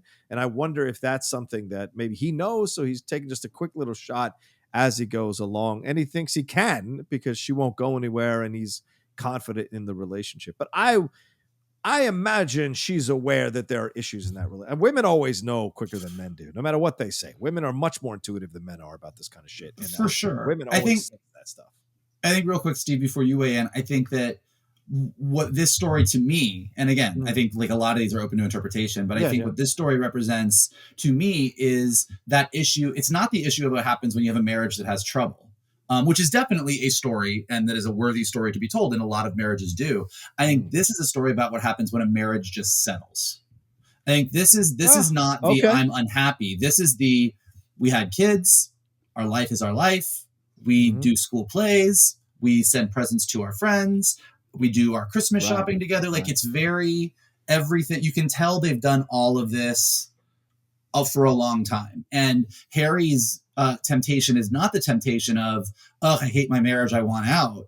It's, this is the same. And here's this other thing that's really different, new and exciting, and younger and, superficially very attractive. And I think it's more of the boredom than it is any kind of like, which by the way is its own kind of issue in a marriage for sure. So I'm not saying that their marriage is like a perfect marriage, but I don't think that it's a miserable marriage or anything like that. And I think Emma Thompson is kind of okay with where they're at. I really agree with that. And I would add one thing to it, which is I think they are in slightly different places. I think they have settled in. I think their marriage works in many, many, many ways works financially, works as parenting, works as how they do everything. They know how they do everything with each other. They have their patterns. They're all locked in. Here's what I see as the key difference is I think Emma Thompson's character has accepted that is how it's supposed to be. There are things I'm never going to get. It's not going to be romantic and exciting, but this is what it's supposed to be. And it's okay. Right. And I'll listen to my Joni Mitchell and that'll be fine. And I think Harry, Alan Rickman, has not. And I think he is at a moment in his life where he's going, is this all I get? Yeah, and he's probably fooled himself that he's the one that has made all the compromises in the marriage as opposed to Emma Thompson's character. And she's probably, kind of bent over backwards to make him more comfortable in the marriage. And he doesn't even realize that. So yeah, two different places for any number of reasons, for sure. Well, and I think in that respect, you get to like the whole truth thing that you were saying, Steve, which I think you're right. You're more right than I was about Emma Thompson, because these are two people that are in different places. And if they were able to be open with each other and talk about that, maybe their marriage could be stronger, but they're both dealing with it in their own way. And Emma Thompson is dealing with it by being like, well, this is as good as it gets. I'm not going to say anything. I'm not going to bring anything up. And Harry is clearly not being honest because he's dealing with Mia. So it's two people not telling the truth at Christmas. And I think this line is just key to everything. These two lines, really. I love her, and true love lasts a lifetime. Joni Mitchell is the woman who taught your cold English wife how to feel. Let's just take a moment with that line first. First of all, true love lasts a lifetime. I think she has more feelings of true love for Joni Mitchell than she does for her husband. deep down. I don't know that she would admit it to herself. Hmm. And the second thing is, who taught your cold English wife how to feel? Mhm. I don't know that she was ever cold. Well, the Brits are not known for being that open with their emotions, Sure. certainly within the culture. So it could also be like a self-effacing thing that she's saying a little bit. And maybe he, who doesn't come off that warm himself, maybe he's occasionally made the crack that she's, not as open or a little cold or a little distant or aloof or whatever in the past. Well, I mean, it is established right off the top, as we said, that she is blunt, Mhm. in an emotional situation. And so the bluntness that she exhibits, plus her saying, your cold British wife, like, I do think there is probably a level of she's tough. She's a tough one. And then Harry's response, Did she? Oh, well, that's good. I was right to her sometimes say thanks. is so, I don't know, flat, sort of like, I don't know how he feels about it, but there's a lot in there. Yeah, I think this guy's taking his passive aggressive shots where he can find them. Yeah, I think that one certainly is weird. Yeah, I think if it wasn't Alan Rickman, I think like he kind of has this way of delivering the lines where you're like, I feel like this is okay, but then when you like I'm thinking about as you're saying it, I'm kind of looking at I'm picturing the lines on like a page of a script, and like that response. Oh, I shall have to write her and say thank you. I'm like, What do you mean? What are you saying right now? We're at a holiday party. Karen is at her husband's office. He's the boss of the party. And the first thing she says is, I suppose I should go and do the duty rounds. See, this is where I think her whole character is like a huge part of her that isn't being blunt with Daniel and has this tremendous, wonderful, honest side, is like, this is the role I have to play and I'm going to go play it. Yeah. And Alan Rickman says, you're a saint. And what is Mia wearing at the party as Alan Rickman walks away from his saint wife? Devil horns. It's subtle. It's subtle, guys. It's very subtle. And I'm also like, it's a Christmas party. It's not like, why are you wearing devil horns? Any chance of a dance with the boss? And then he dances with Mia, clearly in the full view of his wife. You're looking very pretty tonight. It's for you. Sorry? It's all for you, sir. Man, Mia is just, even though the Colin, Wisconsin thing is a comedy, it's the same thing. Yeah. And the line, by the way, it's all for you, sir. The sir. Well, the note I wrote at this moment is, she has a real problem. she has a real problem, but also this is one of the big complaints about Love Actually is the number of storylines that deal with a woman in a subservient position and a man in a position of authority, whether that be prime minister, boss, man who hires housekeeper, and how so many of these stories deal with some with happy endings, some with unhappy endings, but many of them with, oh, man in authority position, woman in subservient position. Isn't this romantic? And it's like, this is a thing that Richard Curtis is working through. Yeah. Well, and it's most of them are attraction with very little actual communication. Right. Like David and Natalie, they have the most sort of, and they have instant chemistry, I think. Yeah. And so that's the one that sort of feels the best. Mia is like, it's all very uncomfortable to me. Mm-hmm. And then we're with Karen and Sarah, Emma Thompson and Laura Linney, and they're both watching him dance with Mia. Yeah. And Sarah you could see her trying to soften the blow by saying, I suppose it's his job to dance with everyone. Yeah. A woman taking care of another woman in that situation. Do you know what I'm saying? And she's doing her best. Karen's reply. Some more than others. Mm-hmm. So she knows. She knows. Well, I mean, She you says can't it. not know at this point. Well, my question is, so what's the past like? Yeah, I think he's done this before. I think he's absolutely flirted with a younger woman or a different woman before, and then it's gone away. And she's kind of dealt with it and navigated it because of the kids. I've gone back and forth. They're different levels. So one level is he has always been totally respectful of all other women in his life and never, ever even thinks of straying. Another level is he could be flirtatious with, pretty women who work at his office, but never really, none of it was serious. Another level is he was seriously flirting, but it never went anywhere. And another level is he's had multiple affairs in the past. So I feel like, and again, could go either way on this. I don't feel strongly one way or the other, but I love Alan Rickman. Anyone who loves Alan Rickman, don't get mad at me for what I'm about to say. He's not the most handsome of men. Like, he's handsome because he's Alan Rickman and we love him and his talent. I know, I'm sorry.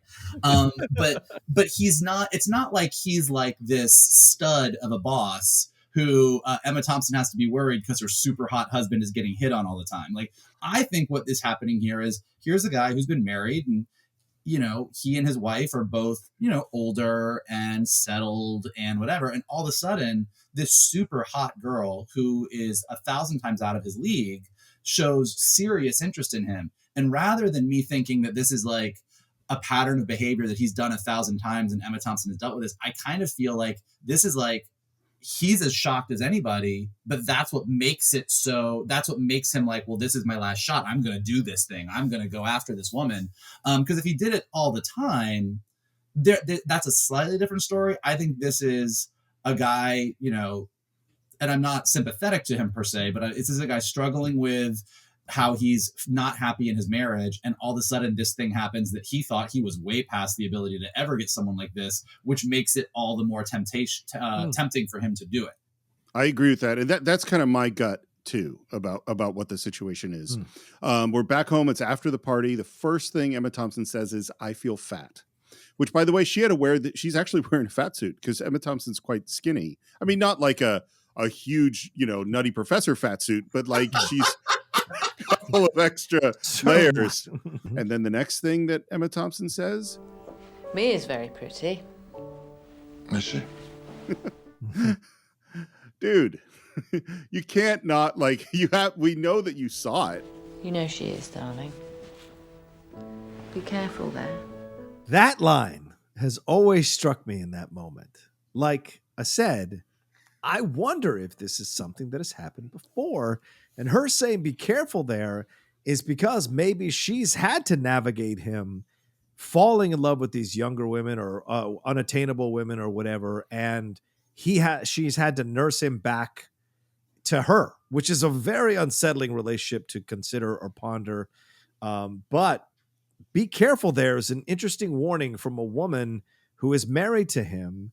Is she warning him like, you could lose everything if you make this decision? Or is she saying, you've done this before and you might get your heart broken yet again, and I'm going to have to nurse you back out of this? I don't know. I have a very strong opinion. This is what I think. And of course we don't know because none of this is in the film. But what I think is that he has in the past always been a little flirtatious with people that he worked with. Mm-hmm. And what I think Emma Thompson for me is saying here is, your normal flirtation, don't do it with this person. This person is different. Like it's going to go to this is more, maybe you don't know, but this is, I could tell this is a more serious thing. That's kind of how I see it. The other thing I want to say about this scene, because I think it's great, is that when John and I were in college and went to study abroad together in London, we had this Shakespeare teacher who we would do they would, when we were in regular classes at Florida State, if you did a Shakespeare scene, you would do an entire 5-page, 6-page scene and work on it. And this Shakespeare, London Shakespeare person, our teacher, Selena Caldell, would only let us do 4 lines each. Mm-hmm. Like that was the most we could do because she was like, that's enough. We're going to break down all of your habits and your bad acting and whatever. And we would have to focus on each of us would have 4 lines and that's all you got to work on. And you had to make those really work, whatever the scene was. And every time I watch this scene, which is a really short scene, but it's Emma Thompson and Alan Rickman just saying kind of almost inane stuff until you get to the Mia stuff. And everything is packed with so much meaning. Like this is just watching 2 A+ actors who were just at the top of their game doing something where this scene with just 2 kind of mediocre actors would have been but you are just on the edge of your seat with these 2 as they're just getting ready for bed, which I think is great. And then we cut to, and this is a weird cut in the movie for me, is you cut to Mia undressing and a very sexy shot. And it's like, if you had been on Alan Rickman and then cut to this, then you could go, oh, he's thinking about her, fantasizing about her. If you've been on Emma Thompson, you can go, oh, she's thinking about her. But that isn't quite how it works out. It just feels like the director showing you, here is this hot person, you know? Right. It wasn't a place in the early 2000s. That wasn't out of place for us to put that in movies and ogle at women and whatever. It was not to say that it's right or wrong. I'm just saying it wasn't out of place. It does seem odd now in 2021 to look at that scene and be like, why is that even in there? Why did we need to see that? And clearly that might have been the producer, Richard Curtis, saying, you know what? Let's give these guys a little something to watch. I don't know. I always took it as we see Emma Thompson and Alan Rickman getting ready for bed together. And again, it's very, you can tell they've done this 1,000 times. They're getting ready for bed. They are together.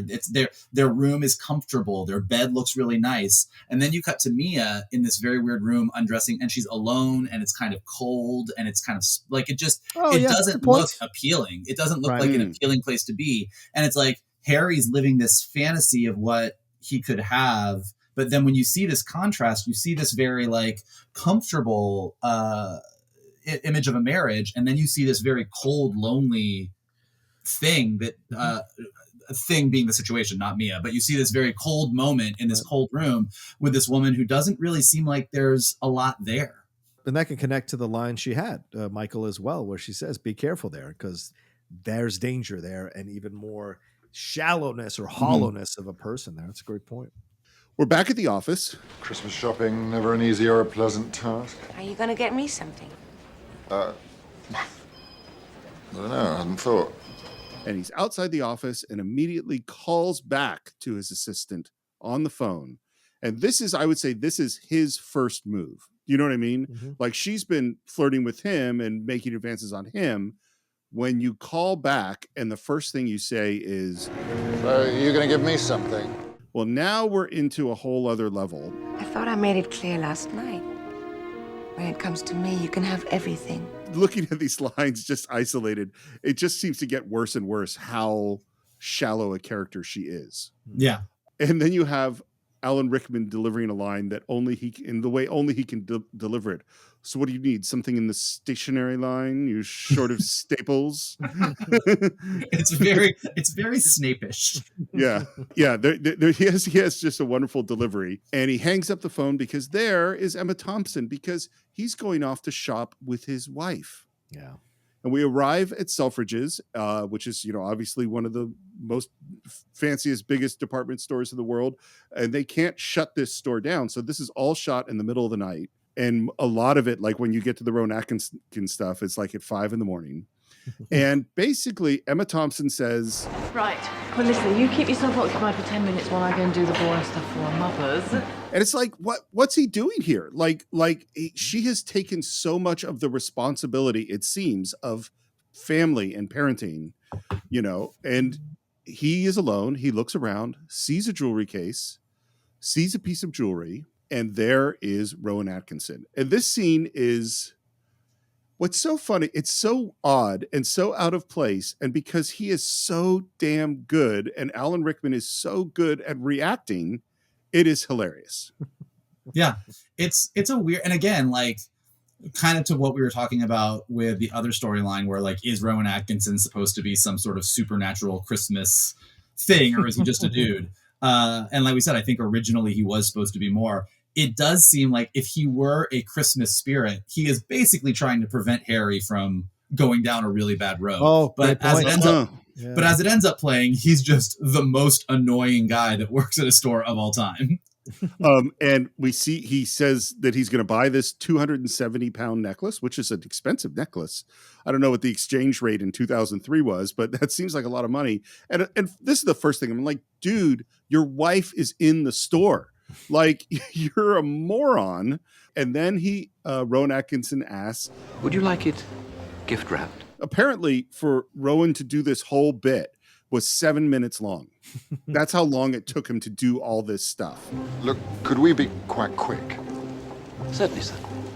Ready in the flashiest of flashes. And Alan Rickman at 5 a.m. had to sit and react for 7 minutes. And some of these are improvised lines. Could we be quite quick, please? Prontissimo. It goes on and on. He pulls out, there's the bow, and no, it's not finished, and then another bag, and then there's a scoop of like rose petals or something, and cinnamon, and every little detail Rowan Atkinson is just puts so much into it as Alan Rickman gets more and more uncomfortable. Almost finished. Almost finished? What else can there be? You're going to dip it in yogurt? Cover it with chocolate buttons? And then he puts on the glove. It's brilliant. I mean, Atkinson is such a great physical comedian, and to play this thing out as long as he does, I think Mike, you make an excellent point. I've never ever thought of if he is supposed to be that supernatural thing. The fact that he's dragging this out is giving him more time, Alan Rickman's character, to reconsider the situation, and the frustration on Rickman's face is all about getting caught. So he knows he's doing something wrong. Yeah. So the fact that he's dragging this out is kind of heightening the tension here that he's going to get caught. I always mirror this or think of this scene and juxtapose it to the scene with Chevy Chase in Christmas Vacation when he's getting the lingerie supposedly for his wife from that woman behind the counter. It's interesting to watch both of those scenes back to back. I think they're hilarious. Or even Eugene Levy in Serendipity when he's messing around with that counter stuff as well. So to me, it's all very interesting what he does here. But of course, it's to heighten the tension, heighten the fear. And you're right to say he's kind of an idiot for doing this while he's out with his wife. He could go on his own. But the fact that he's doing it right under his wife's nose when she's out there buying Christmas presents, probably for the kids or for their friends, so he doesn't have to deal with that nonsense because it irritates him. I'm saying from his point of view, it's really cruel of him to do this while they're there as she's doing something as a favor for him. It's nuts. It's ridiculous. And just at the end, up comes Emma Thompson, who's shocked to have found him in the jewelry section. I was just looking Don't around. worry. My expectations are not that high after 13 years of Mr. Oh, but you always love scarves. Which is a really sad line. I mean, most of Emma Thompson's lines are really sad. It is, we'll get to the end of this, but this is where I have like my issue with Love Actually being that Emma and Sarah Karen and Sarah, I guess, have just like the shittiest endings in this movie. It's truly shitty. It's later on. Harry comes home late and he walks away, and she looks in his pocket of his jacket, which he's left hanging, pulls out a jewelry box, and there sees the necklace that we know he has bought for Mia. And Emma Thompson's facial expression as she turns away is so adorable when she knows that she's going to get this amazing gift. Yeah. And she checks later on, and under the tree is a box that's exactly the same size or a wrap package exactly the same size as the box with the jewelry. And it says, "Sorry, I'm such a grumpy bugger." And she smiles and she's so excited. And you could feel the oncoming train wreck, you know? Yeah. And it's Christmas Eve. We're opening presents. And she is so excited. She jumps in front of the kids to open her present. And Alan Rickman, thinking that he is being very clever, says, I have, of course, bought the traditional scarf as well, but this is my other slightly special personal one. And she kisses him first before opening it and says, "Thank you." And opens it up, and it is a Joni Mitchell CD.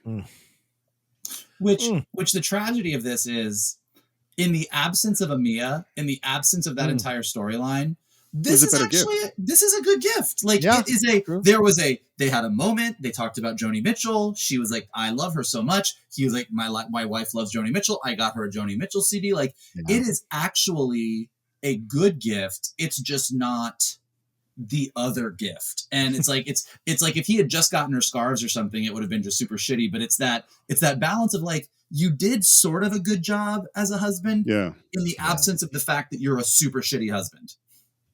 Yes, that is exactly right. And I had to say, Emma Thompson's performance from this point forward in the movie is astounding. Yeah.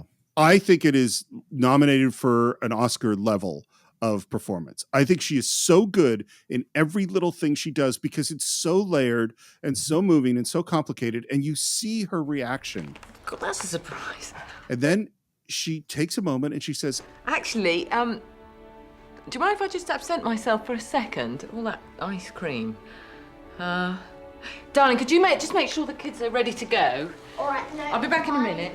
and in this moment, as she walks out of the room, again, we cut to Mia walking towards camera from out of focus, putting on that necklace. Yeah. Quick question. Has he had sex with Mia? I don't think so.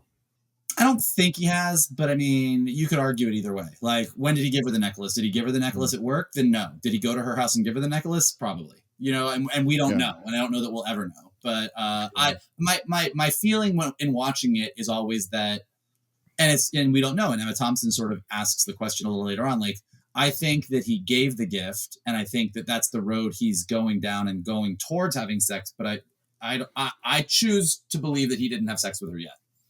That's my gut too. Yep.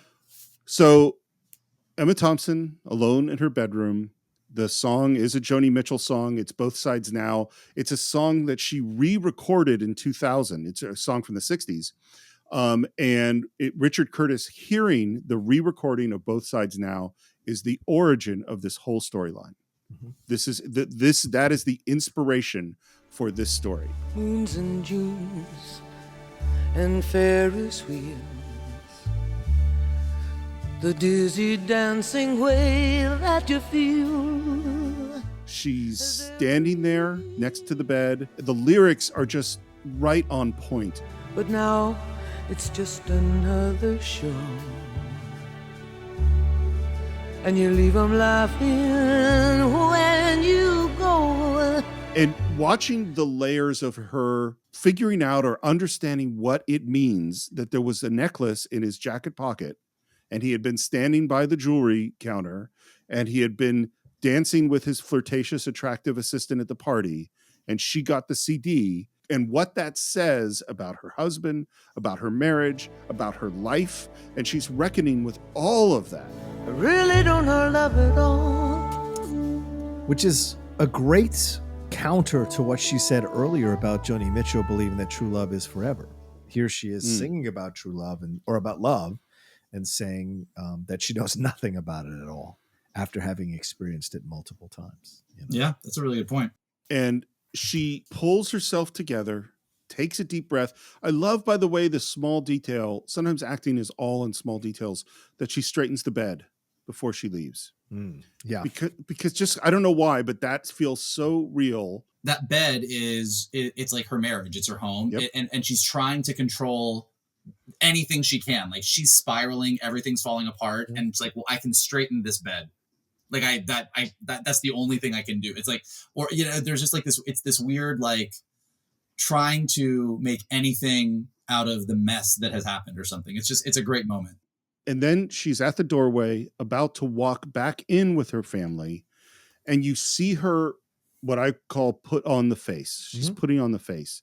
And I got to say, as a married guy who has a kid, I've done this. I've had this moment of, like, I'm going through something that's heavy, but my kid needs me at that moment. And I have to go, like, crush down your feelings and go be what is necessary to be as a husband and a father, you know? Oh my God! They're acting strange, and they shake their heads.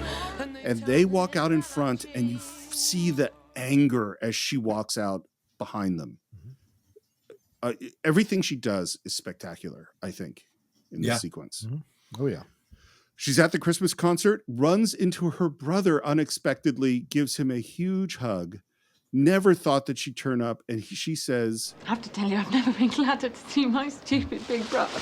Thank you. Which, does it always make you feel a little bit bad that, like, she's in the middle of, like, complete emotional turmoil. Her life is falling apart. And she's like, I'm so glad you showed up. I never thought you would. This is so sweet. It means so much to me. And you're like, oh, he's not even there for you. He didn't even know you were going to be there. Like, it's so, like, your brother is not there for you on any level, even a little bit. Yeah. Well, honestly, I mean, maybe Daniel will be there for her, but nobody's supporting her. You know, right. In this small short film that we're watching, she watches the Christmas show, and the show ends with the curtains opening and her seeing her brother making out with who is his assistant, which is exactly what her husband. Interesting. She's concerned about him doing. Right. I've watched this movie 90 bajillion times. Yes. And I have never thought once about what you just said and how that affects her. And now I'm never going to be able to watch this movie again and not think about what you just said, because holy shit. Yep. Agree with Michael 100%. Never once considered it, and now I can't watch it without considering that. And we have to feel terrible, every person who's never considered it, because we weren't there for Emma Thompson either in that moment by realizing the shit she was going through in that sequence. So I feel even doubly more terrible about it. Well, here's my secret about it. This is our second recording session. I reviewed my notes this morning before we started. That is when I had the thought. I had the thought today. We're saying goodnight, and she goes up to her husband. Tell me, if you were in my position, what would you do? What position is that? This scene was not in the script. In the script, the movie ended, or their story ended, with her going to the Christmas concert, and then you cut to them at the airport. Oof. Alan Rickman insisted that he write this scene. Wow. He said, your movie does not have an ending. This story hasn't ended. You need one more scene. And I can't imagine this without this scene. Imagine your husband bought a gold necklace and come Christmas gave it to somebody else. Oh, the way she chose to handle it is so harsh and right and correct and brave. And it's so many things that she just lays it out in front of him. And again, this is where having two master actors is just, because you watch Alan Rickman realize what he's done. Yeah. And I do think he feels genuinely shitty and stupid. Oh, yeah. I mean, would you wait around to find out if it... And then someone comes in, interrupts her, and she has to pretend again, as she's been doing throughout this movie, doing what is necessary, playing the role that she has to play. And then it's back to Harry, and she says, Would you wait around to find out if it's just a necklace, or if it's sex and a necklace, or if, worst of all, it's a necklace and love? Would you stay, knowing life would always be a little bit worse? Or would you cut and run? I'm still reeling from the discovery that Richard Curtis never wrote this, because it makes me even more angry about her storyline and Sarah's storyline. Yeah. And it really does infuriate me again. Like, and I think John made a really good point about this. Like, in a movie that has all these love, it's great and Christmas is amazing and people do fall in love and it all works out and isn't love grand, I think it is fair and valid to tell the other side of it and to say that things don't always work out, or things don't work out as you expect them to, or it's not all, roses and rainbows and Christmas stars. But the fact that it's the two women storylines that end so shitty and every male in the movie gets their happy ending really bugs me. And the fact that Richard Curtis thought he could just be like, hey, Harry cheated on you, but you're with him at the end. It's like, the fuck is this story? Yeah.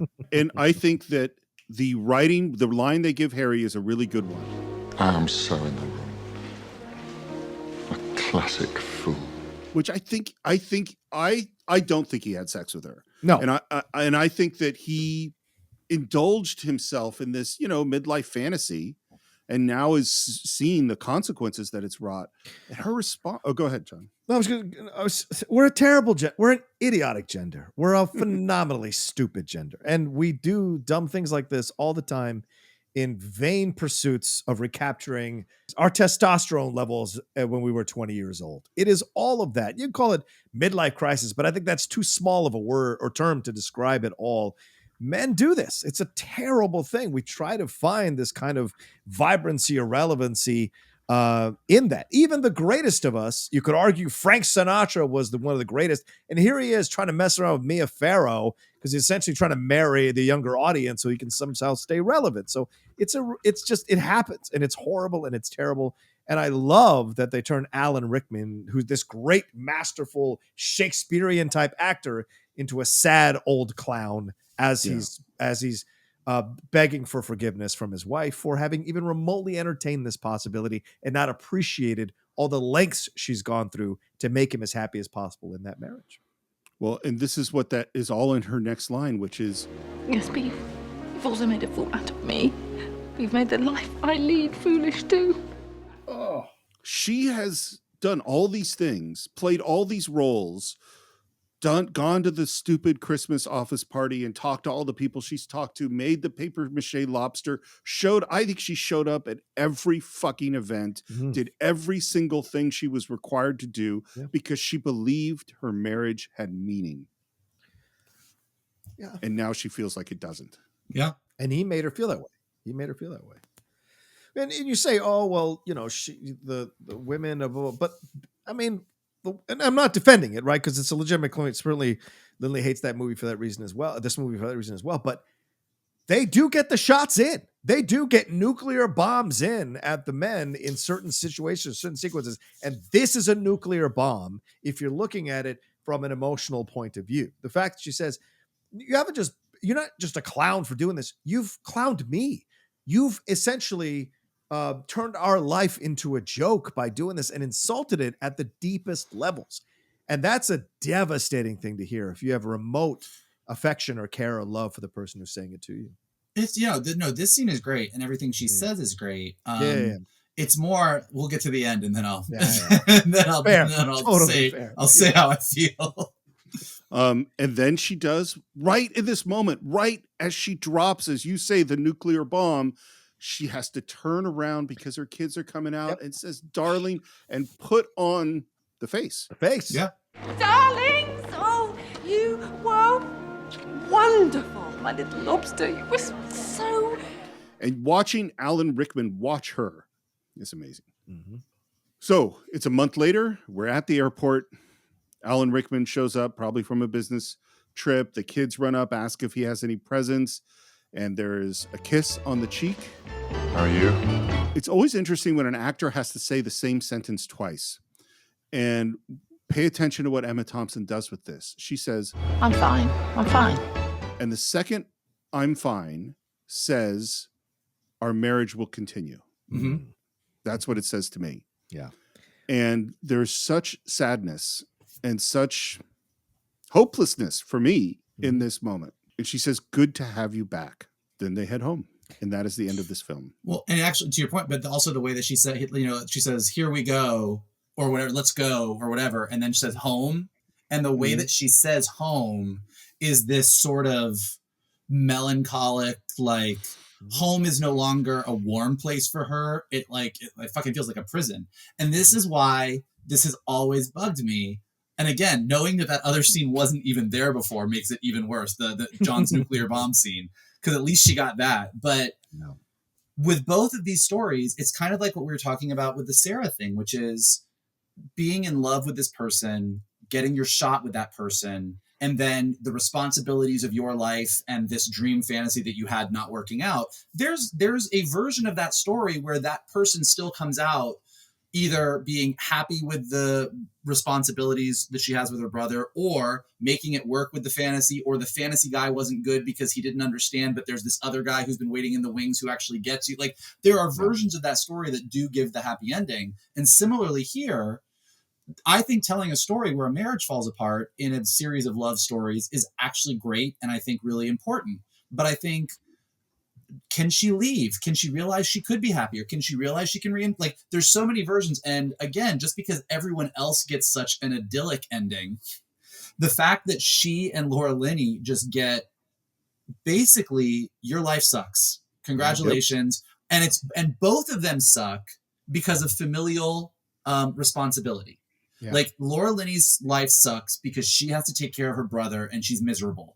And Emma Thompson's life sucks because she is now trapped in this marriage and she doesn't love her life anymore. And that is very clear at the airport. And it just always leaves me like, the fuck? Yeah. Like, at least give one of the women a happy storyline and give Colin Firth the shitty ending or something. It always bugs me because in a movie that is so critiqued for its portrayal of many of the women characters and the over-sexualization of many of the women characters, the two women that actually are the strongest actresses that get to carry their own storylines get really robbed at the end. And it's that contrast. It's having the shallow, stories and women as objects on the one hand, and the sad stories on the other hand. It's like that contrast is rough. And to me, it's funny. You said something in our first part, Michael, about how great it was that there's the platonic love story, that we have different kinds, different flavors of love story. You know what I wish this was? I wish that the nuclear bomb scene was the midpoint of this story, and that this was a self-love story. Yeah. This is a story about her finding who she was and going, I can be myself and be happy with who I am. You know, that then it would be a great positive thing. But that's not what it is. Well, but I also think, and I take all, obviously agree with both your points in the overall result, but I also think the power dynamic of this relationship has completely changed. She is now the alpha dog, and in ways that I don't think she's bending over backwards for him anymore. But I also think her affection for him is dead or waning. And it would take a lot of effort by him to win her back to the level that she was before. And that does take time. I mean, many relationships have suffered an indiscretion, infidelity, whether acted upon or not, and survived. It has just taken time. And clearly they're in a transition place. Either, yes, as you said, Steve, the marriage will continue, but who knows for how long, or yes, the marriage is continuing for now, but I'm not ever going to love you in the way that I did before. And so I'm going to see this thing out till the kids head off to college or move out, and then I'm getting out of here. So, I mean, that's in play here, but you can tell clearly because he checks in with her that the dynamic has completely changed in terms of the power in that relationship. Which isn't, it isn't necessarily something to hang your hat on, but it's a change, you know? It's an interesting question to go just like, all right, what is that marriage going forward? You know, is she the alpha dog at this point, as you say? It's not how I see it, but it perfectly makes sense. You know, it could be. Yeah. So Jamie and Aurelia, let's try to end on something a little bit happier. It starts off, Colin Firth, who plays Jamie, is late and says goodbye to his girlfriend who is sick in bed. And it's kind of sweet and kind of romantic. And this scene is a pickup. This wasn't in the original script. The original script, you just came back to this place when he hears her, but you never saw her. And they decided, no, you needed a little bit more to understand what this deal is.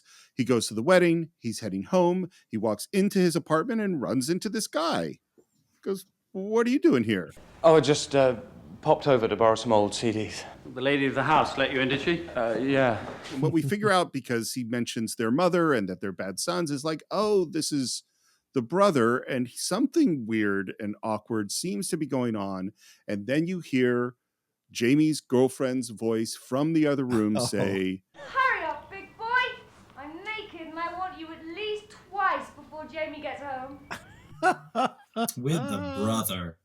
With the brother. The brother. Well, sadly, that happens. Yep. What's weird to me is like, she didn't hear him. I mean, maybe she was in the bathroom or something, but so that's not good. We cut to a beautiful house, which for every time I had ever watched this movie, I just assumed was in Portugal, but it's in France. And did you guys know that this was in France?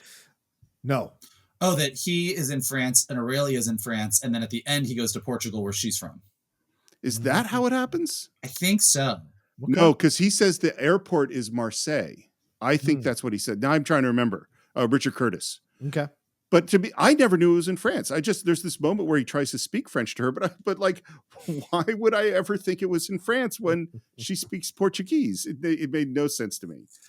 But regardless, he's in this beautiful house, and we've discovered that he's a writer because he's typing. And then a woman comes who it seems like has rented him the house. This year you bring a lady guest? No, it's a change of situation. Just me. Oh, am I sad or not sad? And I find this line kind of fascinating. Well, I think you're not surprised. Why would she not be surprised that he's not still with the girlfriend? What would the landlady in France know about this relationship? And how well does he know this landlady? It's a weird line. It's a weird line, but I think it does contextualize that. Again, kind of like to what we were saying with John, like, you know, there's so much that we don't know and there's so much that's inferred when Richard Curtis is like purposely trying to tell the most bare bones version of these stories as possible. But those lines, it kind of does infer that whether or not he however he felt about it, I think it was clear that other people told him that maybe this marriage wasn't great. You know, when you have that friend who is with somebody, who's dating somebody, married to somebody, whatever, and like you're happy that they're happy, but maybe you don't really like the person. I have no familiarity. I have no idea as just in general. But I'm just shut up. I've been on both sides of that. Go ahead. But I'm just saying that, like, you know, it very much feels like that was like he was super happy and in love, but maybe other people were like, "Are you sure about this?" And like this line with his landlady, sort of. That's what I get from that. That like even the landlady was like, "This is your lady." Like I said earlier, women are always more intuitive than men. She knew immediately that this was the wrong set, and that she probably saw her flirting with the gardener or flirting with a pool boy or whatever in some of those other trips, and she knew for a fact that this was the wrong woman for him. And she is introducing who will be the right woman, which is Aurelia, who is Lucia Moniz, who is Portuguese, and I think the casting of her is just perfect. I think she manages to be both beautiful and also so natural, and her smile is incredible. And she's going to be the cleaning lady. And of course, the one thing is that she doesn't speak English, and he makes terrible attempts to speak French and Italian, and it's just completely awkward and goofy around her. And the only thing we hear is that he's going to have to drive her home at the end of every day at work. And we see them driving. Again, he's super awkward trying to speak to her. It ends up talking about Frankie Valli and the Four Seasons or something. But when he sings, she laughs. Yes. And this is the first moment of their sort of, they can't communicate, but on some level they can communicate. It's a few weeks later, and we see he's typing, and we see what we're going to see from them a lot, which is this weird parallel talking, which is even though they can't understand each other, we see in her subtitled Portuguese that they're saying very similar or adjacent things. He offers her some food. Obrigada, mas não. She refuses and says, "No, if you saw my sister, you'd understand why."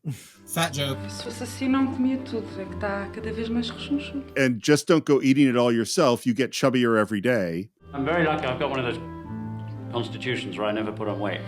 This is what we're going to see, is them saying some, like, that's why I say it's adjacent. They're talking about the same topic, but not saying the same things. Right. He's typing outside with a whole stack of pages under a rock on a very windy day in front of a pond. It's dumb. It's a great plan. And she comes up and picks up the thing holding down the papers, which fly off. By the way, there was a huge, huge fan on the set to make this happen. And it's so loud that all of this is dubbed. All this dialogue is looped because the fan was so loud. And of course, the pages go everywhere, including into the pond. Oh no, just leave them, please, they're not important. And then she strips and in slow motion and jumps into the pond. I think the scene is great. I think the way it's done is great. And I actually think that Aurelia and Jamie, actually, those actors do have a real connection. And I kind of wish the center of it wasn't him watching her strip in slow motion. Do you know what I mean? Because that's the most objectifying moment for a relationship that's actually really fun. Yeah, everything about this storyline is actually really cute, and like you said, all of the sort of speaking adjacently is really well done. When she takes off all her clothes, it's a little male gazy. Like it's like you're like, oh, this is definitely a male director, and we are lingering and slow motion. Yep. And again, like people listening to this will be like, oh, stop complaining about it. Like that's a guy appreciating a woman. Like women are beautiful and we should appreciate it. And like you can, but you don't necessarily need to do it in slow mo as she takes off her. Like it's definitely male gazy.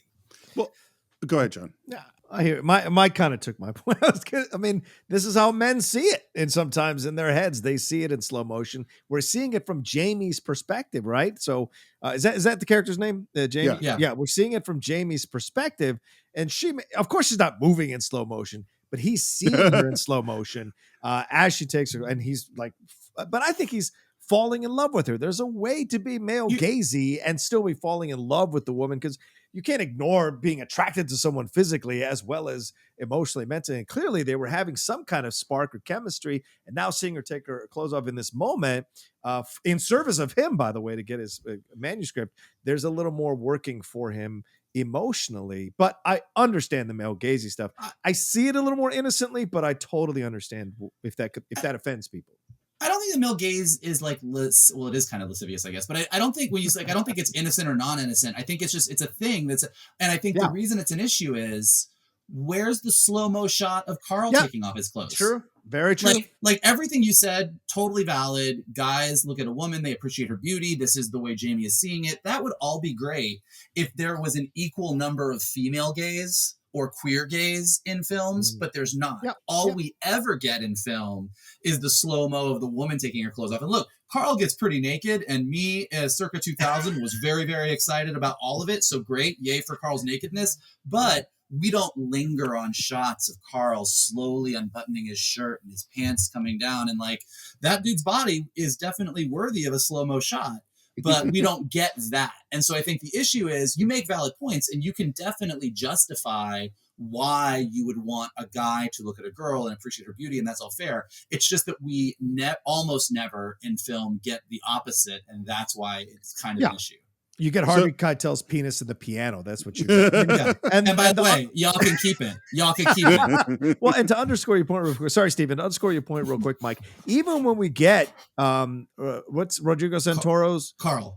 Even when we get Carl half naked in the bed, we still get Laura Linney showing her bare breasts. So that's not even equal, because the breasts are the things that are considered nudity. A man being half naked is not considered nudity. If we had seen his butt or his penis, that's a balance for Laura Linney. So even in the moment where you're having a male gaze, it's still or a female gaze rather, or gay gaze, queer gaze, as you said, it's countered by the fact that there's still the male gaze of getting to see Laura Linney's bare breasts.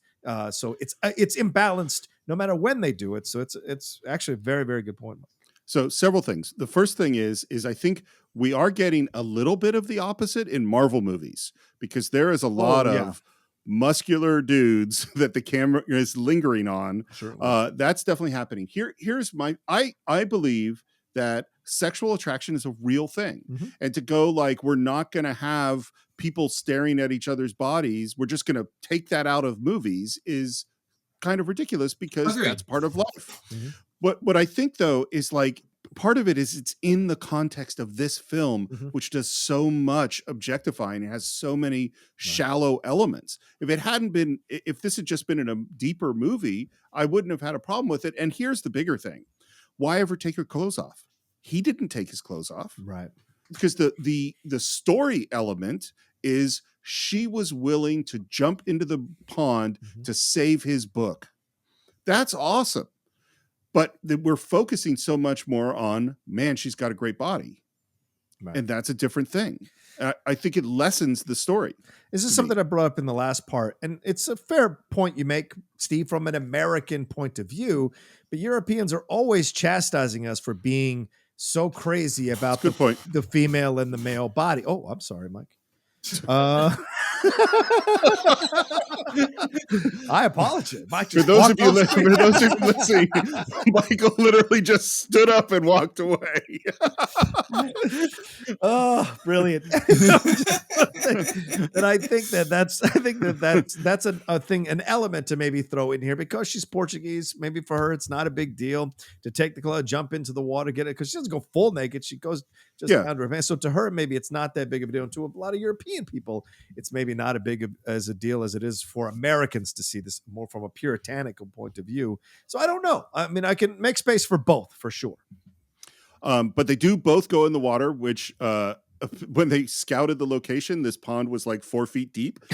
When they went to shoot, it was 18 inches deep. So they're just like kind of lying on their sides or on their bellies and there were creepy crawlers in this water, and one of them bit Colin Firth on the ankle, which swelled up and he couldn't act for a couple of days. Wow. And again, we have the same sort of parallel talk where she says, what kind of idiot doesn't make copies? And he says, I really must do copies. And he said, and this is the best one is, there better not be eels in here. I can't stand eels. Don't disturb the eels. Oh God, what the hell is that? And a very sweet scene. Again, it's, I don't want to say all the dialogue, but some of it's subtitled, but where they're talking and they kind of are starting to communicate, in particular where she's kind of asking through gestures about what kind of book it is, a comedy or romance. And he gestures a knife and choking because it's a scary story. And then this moment, they sit, they're smiling at each other, and you do feel genuine, real connection, despite the fact that they can't quite communicate. But I think these lines are great. It's my favorite time of day. Driving you. And there's a long pause. It's the saddest part of my day, leaving you. That's great. He drives her, and we just have the classic. He looks at her, she's not looking. He looks away, she looks at him. Yep. It's the end of his time in France. They're loading a bunch of stuff into the car. They're driving. They pick the most weird, random location. It's like on the turn of a busy street where she's getting out. And she gets out, and there's a long look. They smile at each other, shake hands, and then, before she leaves, she kisses him and walks away. I'm like, dude, go after her. Yeah. Yeah. That was pretty clear. Yeah. But he doesn't, gets in his car and immediately gets in a car accident. Poor Jamie. What's interesting, by the way, is that by doing this film this way, this is like 1 hour into the movie. And then we have very little of Jamie and Aurelia until we get to the end. Right. We do see that he's practicing Portuguese. And then it's Christmas Eve, and he shows up at, I believe, his brother's house. And you could see his brother in the background really awkwardly as the family, because this is a guy who slept with his girlfriend. And the family is going, hey, yay, Jamie, you're here. And there's a long moment. And then he says, And I used to know. I'm off, actually. Did he just decide in that moment? Yeah. I mean, obviously he was learning the Portuguese, and I'm assuming with an intention of, wouldn't it be great if, or maybe I'll see her again, or maybe I'll go back to the cabin and hire her and we'll be able to speak to each other. But in that moment, I think being at his brother's house and seeing his family, and he was like, nope, this is not where I mean to be. And in that moment, I mean, that's what makes it great. That's what makes it the romantic, the grand gesture, is not that he was like, I'm going to stop by and tell you guys I'm going to go to this place. He was like, nope, fuck it, I'm out. Yeah. I'm out with my shitty nieces who hate Uncle Jamie. Screw you. I got to go find love. And he heads out to the airport. And this is where, again, the timing seems, we get a lot done in a short space of time. He lands in France. I think this is Colin Firth's first day on the shoot, this airport scene. And he gets a cab, knocks on a door. By the way, the dad who answers the door, Aurelia's father, is apparently a huge theater director in Portugal. Wow. Like Portugal's #1 theater director. And Jamie says in subtitled Portuguese, I am here to ask your daughter for her hand in marriage. And then all of this dialogue is very funny. I won't say all of it, but he calls down his daughter, not Aurelia. Yeah. And we get fat jokes, but we hear, no, it's for Aurelia and that she's at work. And we march off through the streets to get to Aurelia at the restaurant. And this is awesome. Yeah. Like all of the entire community, as they announce what Jamie is going to do, gets up to follow them to the restaurant. Yeah. And what's really good about it, this is definitely where the intercutting with the different stories really, really helps, because it builds the momentum. I think if you just cut this together, it wouldn't work as well. I agree. Yeah, totally. Yep. We arrive at the restaurant, and then Aurelia appears on the balcony. It's very Romeo and Juliet-ish. And I love the mistakes in the language that we see in the subtitles. Bonita Aurelia. Beautiful Aurelia. Devo vir aqui para te pedir para casar comigo. I've come here a view of asking you to marry me. And he gives this wonderful speech, and she listens to it. And there's a pause, and we get this thing that we've talked about throughout. He says, of course, I prediction for you to say no, but it's Christmas, and I just wanted to check. Yep. And there's a pause, and in a brilliant, brilliant move, she says, thank you. That will be nice. Yes, it's being my answer. It's great. Yeah. You know, we've had all sorts of issues with various things throughout this film, but this is another example where this 100% succeeds to me. Yeah. Like emotionally, it just knocks it out of the park. And they've announced that they're going to get married, and the band starts playing and the crowd cheers, and she comes down the steps, just a beautiful shot. She looks gorgeous. They have a kiss, and then the sister kisses him and the dad kisses him, and there's applause, and she laughs, and it's just like a perfect romantic moment, I think. Yeah. Yeah. Well, and it's also just because this story knows what it is from the beginning to the end. Like, this is a story about communication, which is great because, to your point, so many of the stories in this movie are more about the physical and being in love with someone's outer form. And this is as much as we talked about the male gaze stuff, like, this storyline is two people that are not able to speak the same language that still figure out how to communicate with each other, and then both independently of each other make the effort to do something that will allow them to communicate with each other even more. And that's what we get to see. And the fact that they did it independently shows that they both were on the same page, that they both felt the same way about the other. And so it's just perfectly romantic, and it's perfectly perfect. This one gets a little bit of crap from some of the people who come after because, of course, it happened. She's in a subservient position, but he's such a foppish guy through the whole sequence that it actually doesn't come across that way at all, in my opinion. And she is very much in control. He comes to her, he flies to her. He embarrasses himself in front of the dad. He's the one that marches down to the restaurant. He's the one that takes the chance from all those people to be rejected. And so she's very much in the power position of this relationship. And I like the way it ends up, and it's very sweet. And, I know it's a romantic comedy. Can't we have one of these fantastical storylines be okay and not be criticized? I like this storyline in the movie, and I think they both do really well as actors. Well, look, to your point, I can criticize this movie overall for there's a lot of male characters that fall in love with the women that are working for them. Doesn't mean that the romantic part of me doesn't love this story. Like, it's a well-told story, and it's well executed, and it works. Like, would have been nice to have more variety in the movie for sure. But, I think a lot of times when and again, this whole 2 episodes that you guys have been nice enough to let me be a part of. This is one of my favorite Christmas movies. I watch it every year. I love it. I clearly have a lot of opinions on what doesn't work about this movie, but I still love it. Yeah. I totally agree. This totally works on me. It's only because it's with these other stories. It's the cumulative effect of all of these things. And you know what I just went? It's like, man, if you had, although I would never change anything about Emma Thompson's performance whatsoever, but if you had Hugh Grant and Emma Thompson switch roles, and Emma Thompson is the prime minister attracted to her male assistant, and Hugh Grant is the long-suffering husband who stays home and takes care of the kids. You mean Alan Rickman? No, it could be Alan. No, I'm saying that Emma Thompson's the prime minister. Got it.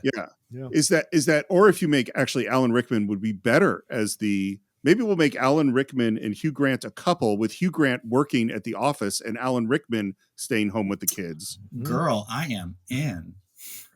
Then I wouldn't object to the Colin things as much because we have more variety in the characters. You know what I mean? Yeah. But it's a month later. Jamie and Aurelia are returning to England, and they're greeted by their good friends, Juliet, Peter, and Mark. And I do love Aurelia's line here. Jamie's friends are so good looking. He never tells me this. I think maybe now I have made the wrong choice, picked the wrong Englishman. It's hilarious. And Jamie's response is great. She can't speak English properly. She doesn't know what she's saying. That's a good relationship. Yeah. Yep. That's a relationship I totally buy. And then let's bring all of these stories together. We're all at the airport, and we end up where we started, which is just the real video of people greeting each other and hugging. And there's more of them and more of them as we listen to this extended version of God Only Knows from the Beach Boys. And it builds and builds until there is a grid of thousands of embraces at the airport. And all of those images become a heart. And that is the end of Love Actually. The director describes the editing as a catastrophe. He says it's the only nightmare scenario he's ever been involved in. Wow. And I don't know what that means because he didn't explain what the problem was. Well, I do think if I were the director of this movie, like when you get to the end, it's kind of what we talked about. Like the Martin Freeman storyline of the two of them. they end their date before they go on their date. Like, clearly, like if you really, once you start to watch it, and to your point, the logistics of who's driving where, when, and is it Christmas Eve, but how long is Christmas Eve, and how long did you play, like how long did you train to play the drums, and like there's so many little inconsistencies that when you start to break down like the logic as you are assembling all of these stories together, the black guy who is Colin's friend, who is also in the in the porn storyline, like there's a couple moments where you literally cut from him talking to Colin, and the very next scene is him on set talking to them. And the time jump feels weird. So I do think that they did an amazing job with the editing, because I think that is actually what makes this movie work. But I can also see that if you were the director, you shot all these stories and then you had to assemble them, and it does kind of fall apart because things don't track chronologically exactly. Right.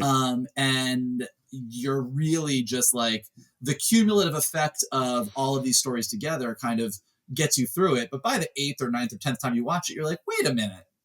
What? I don't know. It was released mid-November in 2003. It got very mixed reviews, but it grossed $246 million on a $40 million budget. So that's a good a hit. The soundtrack is a big hit. Yeah. Unsurprisingly, in addition to its mixed reviews, it's 64% on Rotten Tomatoes. So this is a movie, just as our review has been, that has really, really divergent opinions. And I will give my final thoughts on it first, which is that Walter Murch, who's come up on the show many times, who's one of the great editors of all time, he has this this diagram that every editor or filmmaker should look at it. And it's basically the reasons that you make a cut. And I promise that this will have a point, is that what he says, and it's like a pyramid. So he says the most important reason to make a cut is emotion, is how do you feel? That is 51% of the reason that you make a cut. So that if every single other element disagrees, but emotionally the cut feels right, that's what you do. The next one is like 25% story, and then you get into all these little technical things about the 180-degree rule and 3D space and temporal space and all these other that don't matter. And those are like the tiny tip of the pyramid. And the reason I bring this up is that this movie works on me emotionally. It doesn't work for me intellectually. Is that this movie, I cry multiple times watching this movie. I find so many moments really, really fun. I totally enjoy so many of the performances. All of them across the board are really, really good. Emma Thompson wrecks me. Laura Linney is amazing. Hugh Grant is his wonderful, embarrassing self. Liam, they're all great. And it's only the other 49% where I go, man, this movie is messed up. But it really proves the point for me. Emotionally, it works for me. That's my feeling. Michael, what are your final thoughts? I mean, similar to what you were just saying, is that I think that, this movie doesn't do great once you get into the squint test. Like once you start scratching the surface a little bit, there's a ton of things that you're like, this doesn't really work. But it was really a kind of fun, interesting journey to go on this with you guys, to do each of these stories individually, because I think when you do them individually, the flaws show a lot more.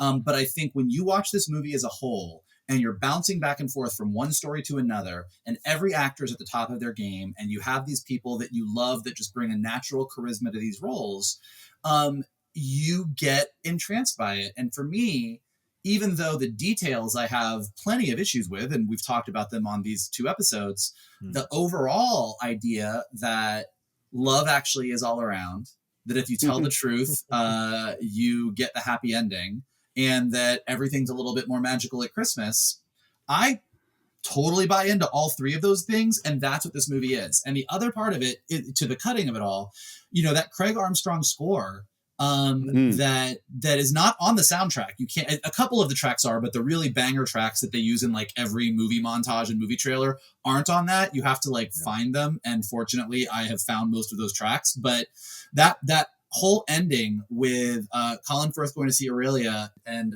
Daniel and the kid running through the airport to see Joanna, the music swelling and these 2 romantic gestures happening simultaneously, and love winning and all that stuff, like it gets me every time. So I will always love this movie. Like I said at the beginning, like a problematic relative.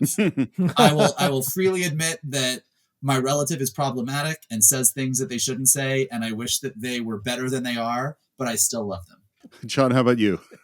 Well, I mean, there are movies that come along and defy the critics and defy their points of views, defy the overall Rotten Tomatoes score or whatever. And it's because the movie works on a primal level, on an instinctive primal level. And in 2003, when this film came out, it was the right time for this film to come out. Remember, 9/11 is still just barely 2 years away.